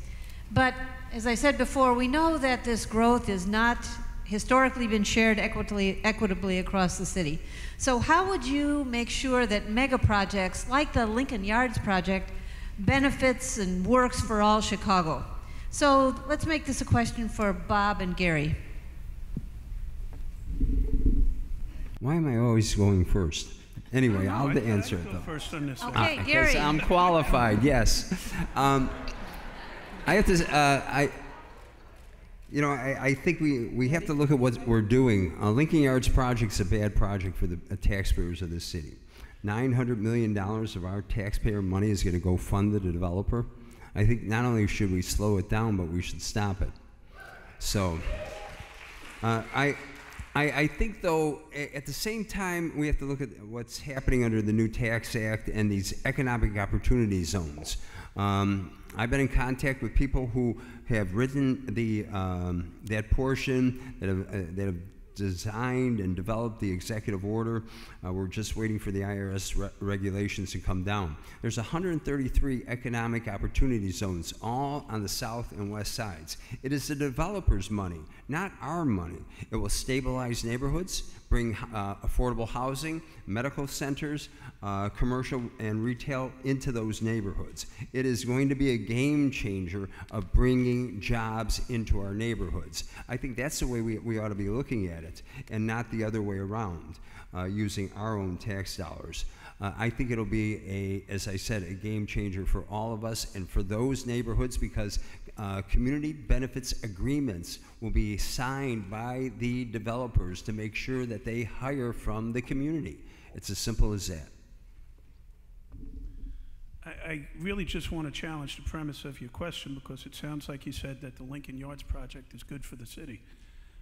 No, You know, I said, how sure. can we make sure it is good for the city? Okay, the way we make sure is we make sure that the city is going to turn a profit on it, not 27 years from now, but now. That's the bottom line. The devil is always in the details of these issues. And ladies and gentlemen, I'm going to say it again, corruption. Deals like this get cut in the city of Chicago because of corruption. So how do we spur economic development on the south and the west side in the neighborhoods where we can actually develop some economic stimulus? The bottom line is the proper use of TIF funding. First of all, it's supposed to go to blighted neighborhoods, but for the TIF funding, that neighborhood would stay blighted. Navy Pier is not a blighted neighborhood, ladies and gentlemen, and neither is Block 37. There should not be TIF funding. It's not according to state law. The second thing is, I'm a proponent of bringing back the vocational and trade schools, teaching people to fish, not giving them a fish. Then we give startups and small businesses tax incentives to go to those neighborhoods. We assume those properties that are abandoned. We take that newly formed workforce, we rehab them, so now we have jobs, we have trades, we have educational systems, and we make affordable housing all at the same time. Everything is interrelated. We can't separate one from the other. That's how we address it. Thank you. So 1/3 of Chicagoans work for less than $12 an hour, and nearly 60% of this group are women. What will you do to ensure that women have a livable wage to support themselves and their families? This is for LaShawn and for Susanna. Please get specific about working conditions, schedule, the work week, and hourly wage. Well, I got permission from Suzanne to go first. You know, she's the woman at the table. I didn't want to. I think that the number one. Oh, well, she's in the debate. See them dominating my time? The key is to make sure that young people from the start have access to early childhood education so that they can compete throughout life. So that's a guarantee from our administration to make sure that people, when they're born, that women have the same opportunities to compete in school and in the workforce. They will be prepared. In Springfield, I've championed equal pay, the ERA amendment. So I've stood up with Lou Lane to make sure that this was the reflection of my priorities and the reflection of my moral obligations to humanity. There is no question in my mind that we have to make sure that we have women at the table, because in society, if there's something for you, you must be a part of the decision-making process. So there's nothing for you without you. Susanna. Great question. And you know, I will commend what he said about investing in early childhood education, because at the end of the day, education is the greatest equalizer. And if we start off behind the curve, and right now we are, many of our black and brown children are caught in this vicious achievement gap. And I don't believe that children are born one race isn't born any smarter than the next, yet in Chicago we have an immoral achievement gap that we have to get our hands around. Now, having said that, in terms of the equity and the pay issue, there's a few things. I want to create a fund that will bridge the gap for payment for city contracts for women and minority-owned businesses. We've got to get women to be talking about more than just a minimum wage increase, which of course I support a $15 minimum wage, but we should be talking about what's the next level. entrepreneurship, women creating businesses and creating jobs, expand contracting, subcontracting, and targeted opportunities for businesses that are owned by women, minorities, veterans, which also include women, by the way, and people with disabilities across this entire city of Chicago. I also want to talk about healthcare, because I have 30 seconds, but it's important. The City of Chicago health clinics need to dispense emergency contraception and make referrals regarding abortion services. These are conversations that we have to have. It's why Bill Daley didn't show up today, because he doesn't want to talk about whether the fact he's pro-choice or not pro-choice, and he's not. And I think this matters. And we also need to make sure that we have full insurance coverage of birth control and abortion for City of Chicago employees, because we can't talk about financial equity if healthcare and a lack of access to quality healthcare, which, by the way, includes reproductive healthcare, that is healthcare, is not at the table of women. Family planning is an important component to equity in job opportunities and success in life, and I just think we have to talk about these things. Thank you. This is a question that will go to Lori and Gary. Governor Pritzker has asserted that legalizing marijuana is a major economic opportunity. What economic policies do you propose that will ensure that women and people of color gain economically from this major shift? Lori, will you start us off? Well, I think that the jury's out as to what the actual economic boost will be from legalizing marijuana.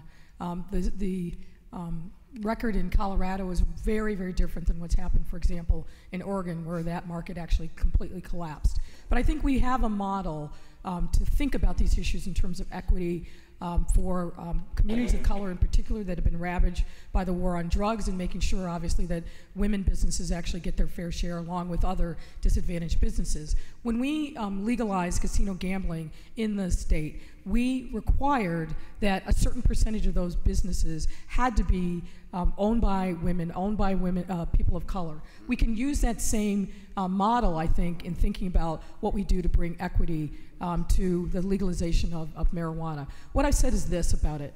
The overwhelming percentages of people in the state think that this is a good idea. What we need to do is make sure we learn the lessons from other states that have come before us, like Colorado, like California, like Oregon, that we do everything possible to make sure that we provide those kind of economic opportunities to communities that have been ravaged by the war on drugs, and that we do everything possible to keep marijuana out of the hands of our kids.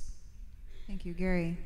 So I've gone on record to say that I am in favor of recreational marijuana, but I want to make it clear that the full story is not being exposed here.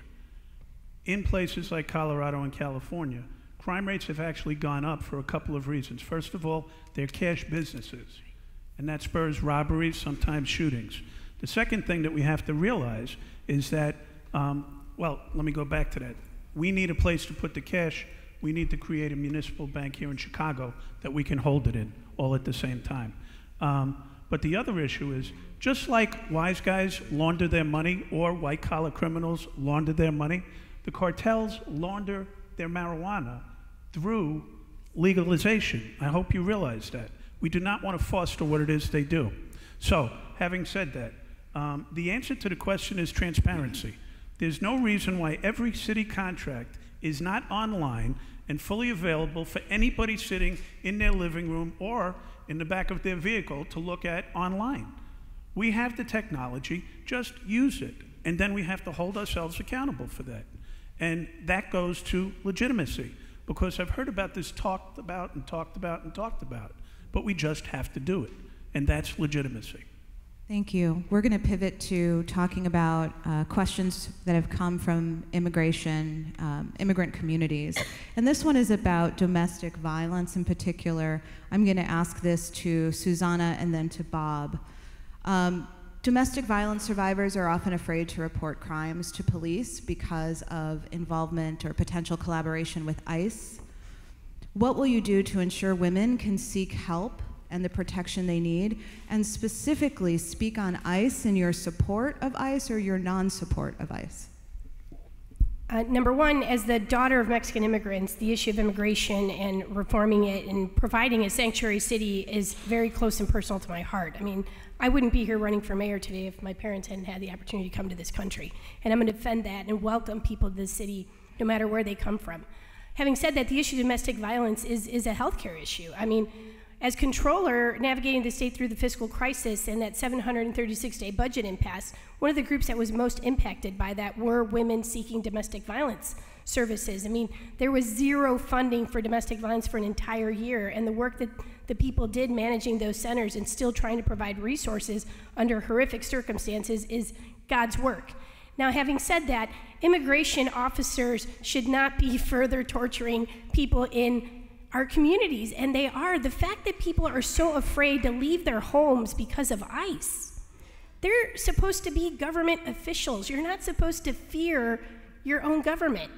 And that is where we're at right now. So I think that we can try to keep communities safe, whether it's law enforcement or whether it's ICE, which I don't believe that ICE should actually be a legitimate government entity.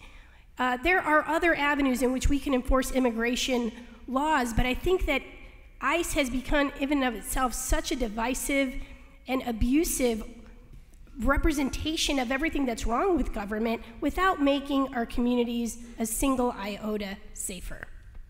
Thank you. Bob? Thank you. About 4 hours ago, I was actually dealing and I received a phone call from a woman who is here, not documented, and she's a victim of domestic violence by her partner. Again, it becomes a difficult situation here in this city, whether or not you enforce it or don't enforce it. It's how you make sure we have safety for people that are victims of domestic violence who are not documented. We have to make sure that they're not afraid to come out and deal and report crime against them.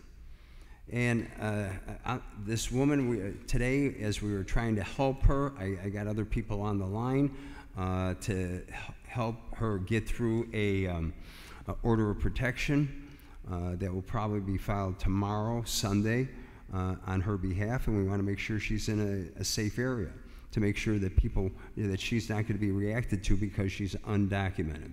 As somebody who is, again, my dad was an immigrant to this country. He had to go through a process. We need to find a way or a pathway of citizenship for all these people. We need to find a way for dreamers to get into our system. But what you just talked about is just touching the top of the iceberg of what we have here in this city and the problems we face. Thank you. So as we did in the last panel, let's move to justice and pause a moment and honor the fact that the consent decree was recently affirmed by the court. And one of the things that was coincident to the negotiation of the consent decree was the fact that Mayor Emanuel recently established an Office of Violence Prevention, but it will be up to the new mayor to sustain and build this office with resources and staff. But what will this office do in your administration? Let's go to you, LaShawn, and then Susanna. So as a state representative, I formed a violence prevention task force where I convened the Department of Public Health. And the Department of Public Health was tasked with bringing stakeholders to the table. And that meant to bring the community organizations, the grassroots organizations, the schools, the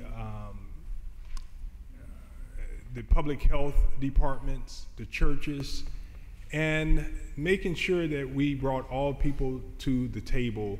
So we've done this at the state level because we called it a public health crisis for a number of years, and Pat Quinn signed that bill. So we will move the violence prevention task force to the city where we focus on substance use disorder, because what we know is that it's clear that violence is spurred by substance use disorder.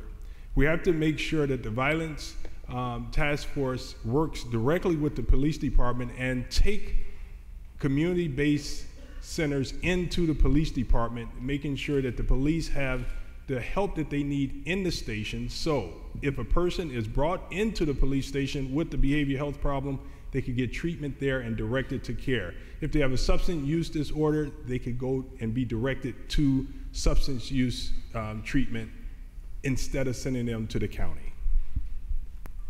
Thank you. you. The current initiative essentially has 5 employees, I think. So, I mean, is it 2 now, Lori? Okay, so 2. Not like it was much when it was 5. I mean, if you think about the fact that New York City, for example, every time there's a shooting, there's an officer, or there's an employee from the mayor's office that attends each and every one of those shootings. And just do the math, it's impossible given the number of shootings that we have here in Chicago that we could respond accordingly. But it matters. When leadership, it should start at the top, is on the scene, taking notes and working with the police and with the other investigators. That's the kind of stuff that resonates and actually gets stuff moving forward in the mayor's office. I will absolutely not just have that office, but I'm going to beef it up significantly, staff it with 30 to 50 employees is what the target's going to be. And we can do that by leveraging vacancies that exist right now in the budget and putting them to actual use on bringing down shootings by coordinating across departments in the city of Chicago, by coordinating daily with the fire department, with the, not just the police department. It's little things, like for example in LA, when there is, when you coordinate from the mayor's office and they do something similar, with the Department of Forestry to make sure that the trees are being trimmed so that the lights actually work and people can walk safely down their streets. When there's a shooting, which happens and it's horrible, but have the fire department immediately go out and clean up the blood so that kids aren't walking and seeing that, you know, the next day. These are things that happen. It's the window, the broken window syndrome, if you want to think, but we will coordinate an office that actually works. Not window dressing, but actual meat on the bones to get this done. And it's going to require a concerted effort from the mayor's office with a violence prevention office that is fully focused, if you want to think about it as a violence czar, fully focused on cross-coordination of departments. Thank you. So this is the final question on violence and justice. So for Lori and Gary, how will you convince people who are not directly affected by violence that they should be engaged in helping to build peace in our city? Well, I don't think that we have to do that anymore because there's no place in this city that's safe. We have shootings in Water Tower Place. There are carjackings on Lakeshore Drive. And one of the phrases that I learned when I got here was, "Not in my backyard." Well, we can no longer say that. I live in a nice neighborhood in River North, and I got woken up by gunshots 3 times in a 6-week period. Some people would say that's great, unless you lived on the south and the west side. That's not acceptable. So I think everybody realizes that nothing's going to change in this city until we first make it safe. And there are ways that we can make it safe. We just refuse to do them because of the politics as usual in the city of Chicago. And if we're going to change what's happening in this city, we have to change the way that we do business. Nothing gets managed. Believe it or not, crime can be managed. I'm really proud that I ran New York City's crime strategy for 7 years. I'm really proud that I was part of turning Newark in the right direction, so now Cory Booker can actually run for president in this country. I'm really proud. I'm really proud that we had the lowest murder rates in this city in 2013 and 2014 since 1965. We have these pathways, we just refuse to use them. Everybody realizes that no place in this city is safe anymore. I challenge the fact that we have to make sure that people understand it. Lori. I want to say a couple things that also reflect on the previous question. The fact that Rahm Emanuel established an office after me and a lot of other people that are in this race called for the establishment of a mayor's office for public safety, because he has 2 full-time people compared to New York and 50 in New York and 30 in LA, is not grounds for congratulations. It's pathetic, frankly. Too little, too late, and as a result, our city has been suffering.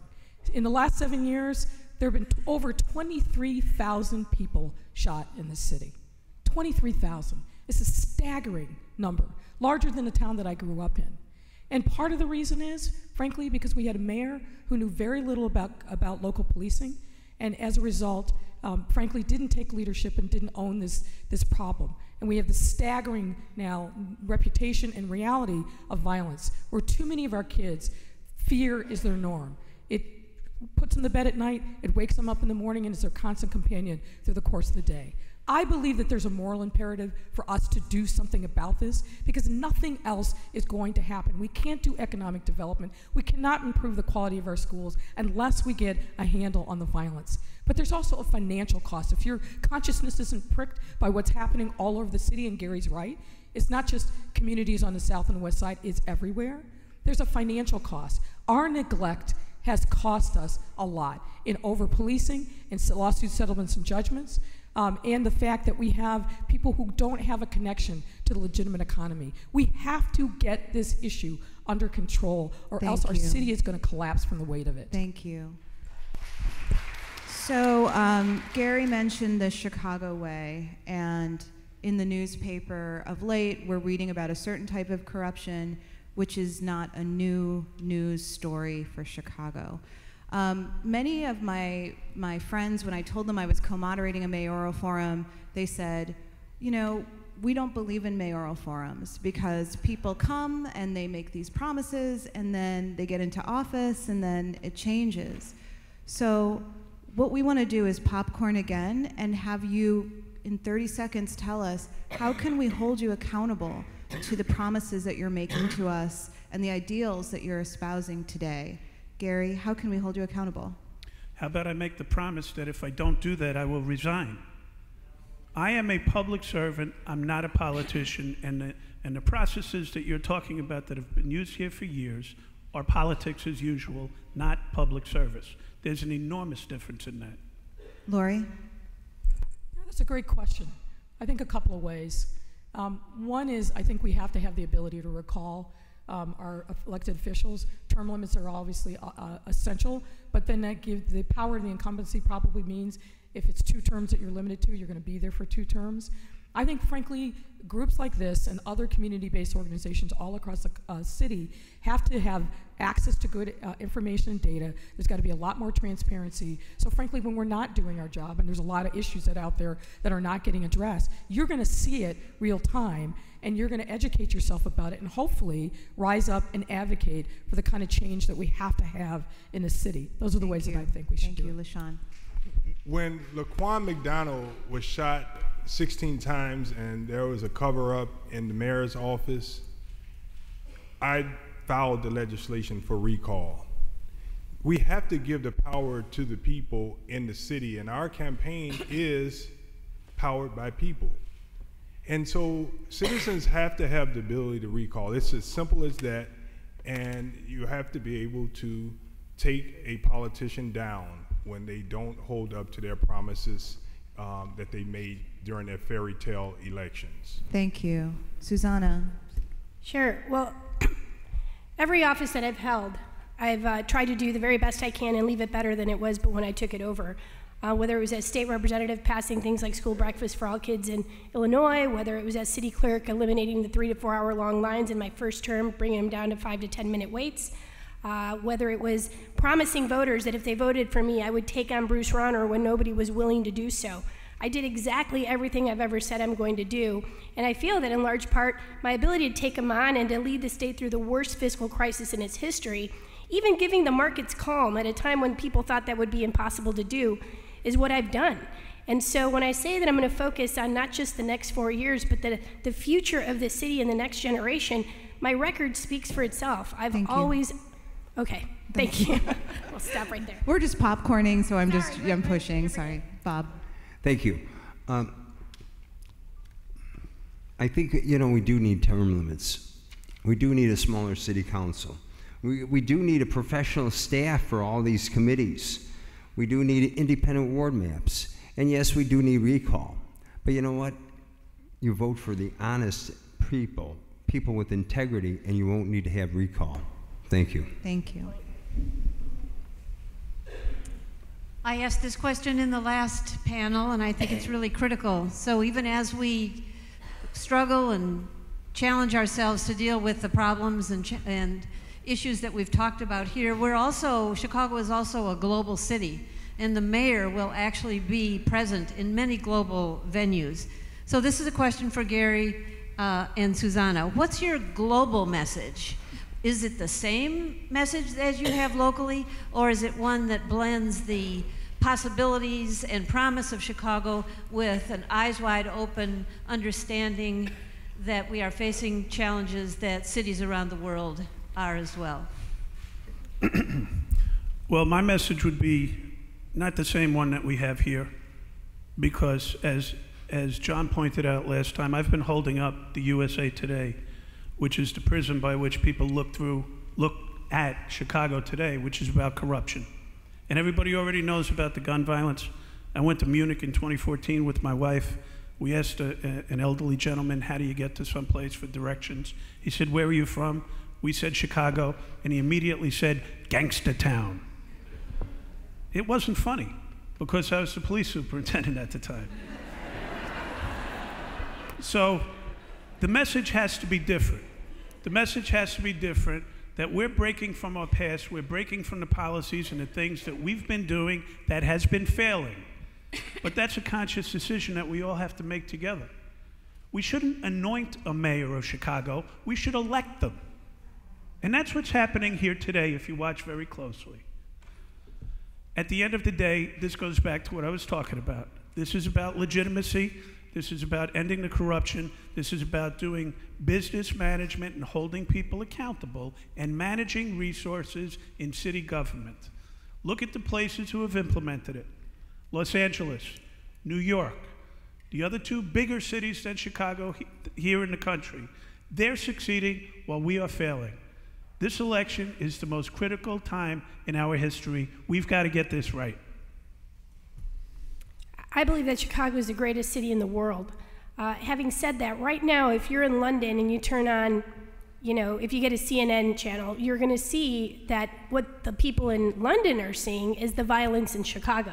Makes it incredibly difficult for the next mayor to try to recruit corporate headquarters or global headquarters to Chicago when what they're seeing is violence on their own TV sets. At the same time, they're seeing stories in international TV stations about how New York has done everything right, how they're 3 times the size of Chicago, yet have 1/3 of the crime. So that's the narrative that we have to change. And I have a great deal of experience traveling internationally, and I believe that Chicago, the international world sees Chicago not as a city of neighborhoods, but they think about the downtown, right? Because Mayor Daley, during a good chunk of his years, was a transformational mayor. I mean, he transformed what today we now know as Millennium Park, was an area that women would have been scared to walk alone in years ago. I remember being one of them. The museum campus, bringing that museum campus together and avoiding people having to go through the underpass. Navy Pier, I mean, this is what the international world thinks of Chicago. It's what they used to think about, what the most beautiful city looked like that was safe. But when violence is now coming into that downtown, the mayor has to really get a grapple on violence, not just in the downtown, but in the neighborhoods. We have to heal our city's violence. It is a moral imperative. And when we do that, it'll be much easier to continue to see Chicago as a global powerhouse. But what we can't afford is a caretakership. And that is what happened in the last 4 to 6 years of the Daley administration. We didn't deal with pensions. We didn't deal with losing enrollment in schools and population loss. Thank you, Susanna. Thank you. And we didn't deal with the violence. Thank you. This question's for LaShawn and Lori. How will you incorporate the lessons from the Me Too movement into your policies and practices? Well, I would say that it's all about doing the right thing. We take the Me Too training in Springfield, and it sort of brings to question, why are we doing this for adults? Not knowing right from wrong. My mother constantly tells me, you know what's right, you know what's wrong, and you just have to have a zero tolerance policy in your administration. There's no cover-ups, there's no way to protect wrongdoing in an administration. It festers problems. And so our administration will have a zero tolerance for that type of behavior. And the mayor should, quite frankly, speak against it. And I will. Thank you. Lori? Well, as somebody who has unfortunately suffered sexual harassment and discrimination, you have to lead by example. As I was listening to LaShawn speak, I was reminded of a circumstance that I endured for a time when I first started the police department. One of my jobs was going out and investigating police-involved shootings. Shootings typically happen in the middle of the night in far-flung neighborhoods that are, violent and scary. And here I am, a new person. I'm a woman. I'm younger than most of the people that are out there in the scene. And there was a commander who, every time I showed up, was harassing me and trying to get me trying to humiliate me in front of all the other men that were out there. I'm the new kid, so I'm trying to, brush it off, make a joke about it, but it finally got to a point where it was out of control. So I had to threaten him in front of everybody else to get him to back off. And luckily, he got his comeuppance later on. But women shouldn't have to go through that. We shouldn't have to face that kind of humiliation and intimidation on our job, because it hurts our ability to be in a workplace that's already challenging, that frankly doesn't accommodate us, opens up the doors to us, but doesn't respect the fact that we are still the primary caretakers of our children. So for me, what that has meant is making sure I nurture and support young women, making sure that, frankly, I make it very clear to the men in the workplaces that I am, we have to have zero tolerance for it, but also, frankly, helping educate and lead by example. And that's the kind of leadership that I will bring on this issue. It's very personal to every woman. I don't know a woman alive who hasn't suffered through this in some way, so we've got to get it right. Thank you. We have one final question, and we'd like to ask the whole panel to take 1 minute to speak on it. Why should women vote for you and not other candidates? And if you can, in that 1 minute, what is an accomplishment that's going to really make a difference to Chicago women that you are going to put through in your first term as mayor? Bob. Thank you. I do think I distinguish myself from all the other candidates because I am qualified. I've done the walk and not the talk. I hear a lot of things up here from these candidates and the other candidates that really, it amazes me. Every reform measure that they talk about, I've been talking about for 10 years, and either I was criticized by them or they stood silently on the sidelines. I brought 8,000 jobs to my ward. I've been fortunate enough to travel the world, bring delegations from Russia to China, and I hear from the former superintendent that the first thing is, crime in a foreign country. No, well, we have 53 million people that come here as tourists. Why can't we keep them? It's corruption, high taxes, lack of educational opportunities. And the biggest problem is people are moving away and they're not coming back. I talked to a 30-year-old earlier also today, and he said he's fed up. He has to leave with his 2 children and wife, and they're moving to Minnesota. People are fed up. I believe I'm the one who fought the system, and that means to stop, so I got to stop. Thank you, everybody, Bob. and thanks for being here. Thank you.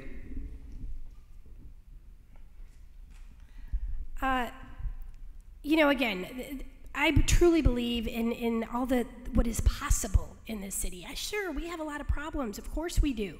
But none of these challenges are challenges that we can't overcome together if we put our heart and soul into fixing those things that are wrong with Chicago and focusing on the things that are great about our city. To me, this election is about the future, and I truly believe in that future and in our potential to work for everyone. When it comes to women, I've been on the front lines of fighting for women's rights. I mentioned my work with this Anti-Sexual Harassment, Equality, and Access panel, which is meant to elevate women, to inspire more women to run for office and change the rules. Because today, we're all dealing with rules that were made by men for men, right? They weren't made for us. And we honestly need more women in elected office to be changing that dynamic, because we bring a different mindset to what we want to see as a future. I'm committed to closing the achievement gap by 50% in the city of Chicago. That means the whole next and the next generation after that of women will have a better chance at equality and respect, because any woman in this room can agree with me that we have to work twice as hard just to be in the room and 3 times as hard just to be taken seriously. Thank you. Can I just finish with this one point? When I became the first woman elected city clerk, I started to be taken seriously. And as the first Hispanic and woman elected statewide, I was taken seriously. You asked Bruce Rauner if he has any doubts about that. But we need more. It just can't be about me or Lori or any individual woman. We've got to set the stage for the next generation, and I commit to that. Thank you. One of the advantages of an election is you can look at a candidate's track record. You can look at where they stand, at where they vote. You could look at how they will be the mayor of the city by the past policies that they've supported or led the fight for. But you can also have candidates that's never really had to take tough votes to do anything, but they could make fairy tale promises. I am a Catholic, and I have to tell you, I was going to be a priest, but I stood up to my cardinal when he told me that you cannot support the reproductive bill in Illinois. It wasn't right. So women, I want you to know that I'm for what's right and fair, and as mayor, I will teach my cardinal how to change his perspective on how things should be in Chicago. I'm with you. Thank you. Lori. Good luck with that, LaShawn. He's teachable. What I hope you will take away from learning about me is not just that I'm a lawyer, not just that I've run complicated city agencies, taken on tough challenges. What I want you to know about me, if you remember nothing else, is that I am the proud daughter of Ann and Elijah Lightfoot. My parents were born in the segregated South in the 1920s. They struggled their whole lives under the yoke of Jim Crow. My father was also deaf. He worked 2 and 3 jobs to keep us in our house. My mother worked a series of low-wage jobs. What they taught me was the importance of respect and dignity, to make sure that I treated people fairly. Social justice, equity, inclusion are part of my DNA. That is how I've tried to live my entire life. That is what I strive to accomplish and live up to, what my mother and my grandmother gave to me every single day. And that is the kind of moral leadership that I will bring to this city. Thank you. Thank you. So I told you who my mom was, and now I have to tell you who my wife is. My wife is a trial attorney. She's a power woman. She's the immediate past president of the Women's Bar of Illinois. She's a member of Women Everywhere. She's a member of the Women's Bar Foundation and the Judicial Fitness Board. So I like to consider myself a +1 in the movement for women right now, because I spend so much time as a +1 at all these various events, quite frankly. But that's not really a joke. The fact is, my family is involved in it. This is my wife, and we're raising our child that same way. And as an achievement that I can promise you, in my first term as mayor, I will eliminate the Chicago way. You're not going to need a guy to get something done. Maybe I'll make it into you need a woman to get something done, but that would be pandering. The fact is, I'm going to eliminate that. We are going to go legitimate in this city under Gary McCarthy as mayor, which you cannot be guaranteed under anybody else. Thank you so much for having me here today. So, Angelique and I would like to thank the panel for your time, your willingness to be thoughtful and be candid with so many people as you seek this most critical job here in Chicago.